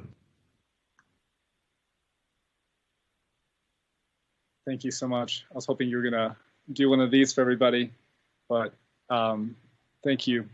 We put that in the chat. City Manager. Thank you. I'll be brief. I'll echo the many thanks that have been very appropriately stated. It's been a very good meeting. What an array of absolutely challenging topics that we find ourselves discussing these days. And we're getting through them. And it's incumbent upon all of us to work together and forge the partnerships that we can on that topic, and touching briefly upon the discussion we had about advocacy and trying to reach out to our state and federal delegates to talk about the reimbursements that have been mentioned. We've already heard from Senator McSally's office tonight while we were having that discussion, wanting to have more information. So we should endeavor to do that. Big thank you to Samantha Stone for helping in that communication. Like many of you, I'm sure, I look forward to the day when these meetings might deal with some more mundane topics, but I don't know when that day is. But until then, it's been a pleasure this evening dealing with these topics in front of us, and I wish everybody a good night. Thanks. Thank you, City Manager. And then I'll just say, given these challenging times to connect and to meet, I think that we did the best we can with this meeting, and I think we covered a lot of good ground. We had excellent presentations that we very much appreciate, and we are bummed that we missed that one agenda item in regards to our community partner service to those needing support. But we really appreciate our partnership with the county. I think Supervisor Babbitt brings up some good points in regards to climate and the path forward and the partnership we're going to need to build upon in the future. And so I look forward to those conversations. Councilmember Wheeling, I'm glad you brought up the Black Lived Experience forums. We've had 2 so far, and they've been excellent. There's 4 more. They occur on Thursdays at 5:30 and then Saturdays at 4:30. And the next one on Thursday at 5:30 will be on the topic of Black Youth Perspectives, Town Hall, and Community Dialogue. And I'll tell you, the first 2 have been an excellent conversation. And I invite all of you to join us. And I really hope that you do take the time to participate and listen, because it's a beautiful thing that we have going on. And that, in the next 9 days with the census, I hope that we all on this call and listening and who see this help out in creating a sense of urgency in our community. Again, we only have 9 days to do this, and it is a lot of money that is on the line for the city and the county. So please do your part and help get the word out, and we really appreciate that. And that's all I had. Chair, did you have anything, or are we good to move on to the next agenda item? We're good to move on. Great. That brings us down to item number 10 on our agenda, which is public participation. City Clerk, do we have any more comments? Thank you, Vice Mayor. I do have one comment, and I will have him get started here. Hang on. Mr. Lamb? Yes. Okay. We are ready for your comments now. When should I start? You can go ahead and start right now. Okay. Thank you, and thank you for this opportunity after 3 hours to comment on some more thank yous added to the wonderful thank yous ahead of me. My name is Ken Lamb. I'm on the board chair of High Country Humane, the animal shelter on Highway 89. And on behalf of our board of directors, our staff, our volunteers, I want to thank the mayor, the Coconino County Board of Supervisors, the city council for all you've done to help High Country Humane get off to a strong start as of December 2018 and right up until today. We especially want to thank Mayor Evans, Council Member Whalen, Supervisor Babbitt, and Supervisor Parks, and any others who will be leaving the board soon. We really appreciated your help and your community service that really helped our animal shelter get a good strong start. And finally, we faced many challenges with COVID-19 in the shelter, and we really appreciated the guidance, the literature, the signage, the collateral that was given to us by the county and the city that enabled us to keep our staff safe and also keep the public safe when they visited the shelter. We look forward to working with you in the future. So thank you on behalf of High Country Humane. Bye-bye. Thank you very much. Really appreciate that. And I believe that is our last public comments. So that brings us down to our last agenda item, and that is just that we are adjourned. Thank you all so much for your participation tonight and our partnership, and stay positive, and we'll keep working together and battling this virus and the situation that we're all in. Take care of each other and be well. Thank you, everybody, and thank you to the county. Thank you. Good night, everybody. Thank you. Good night. Good night.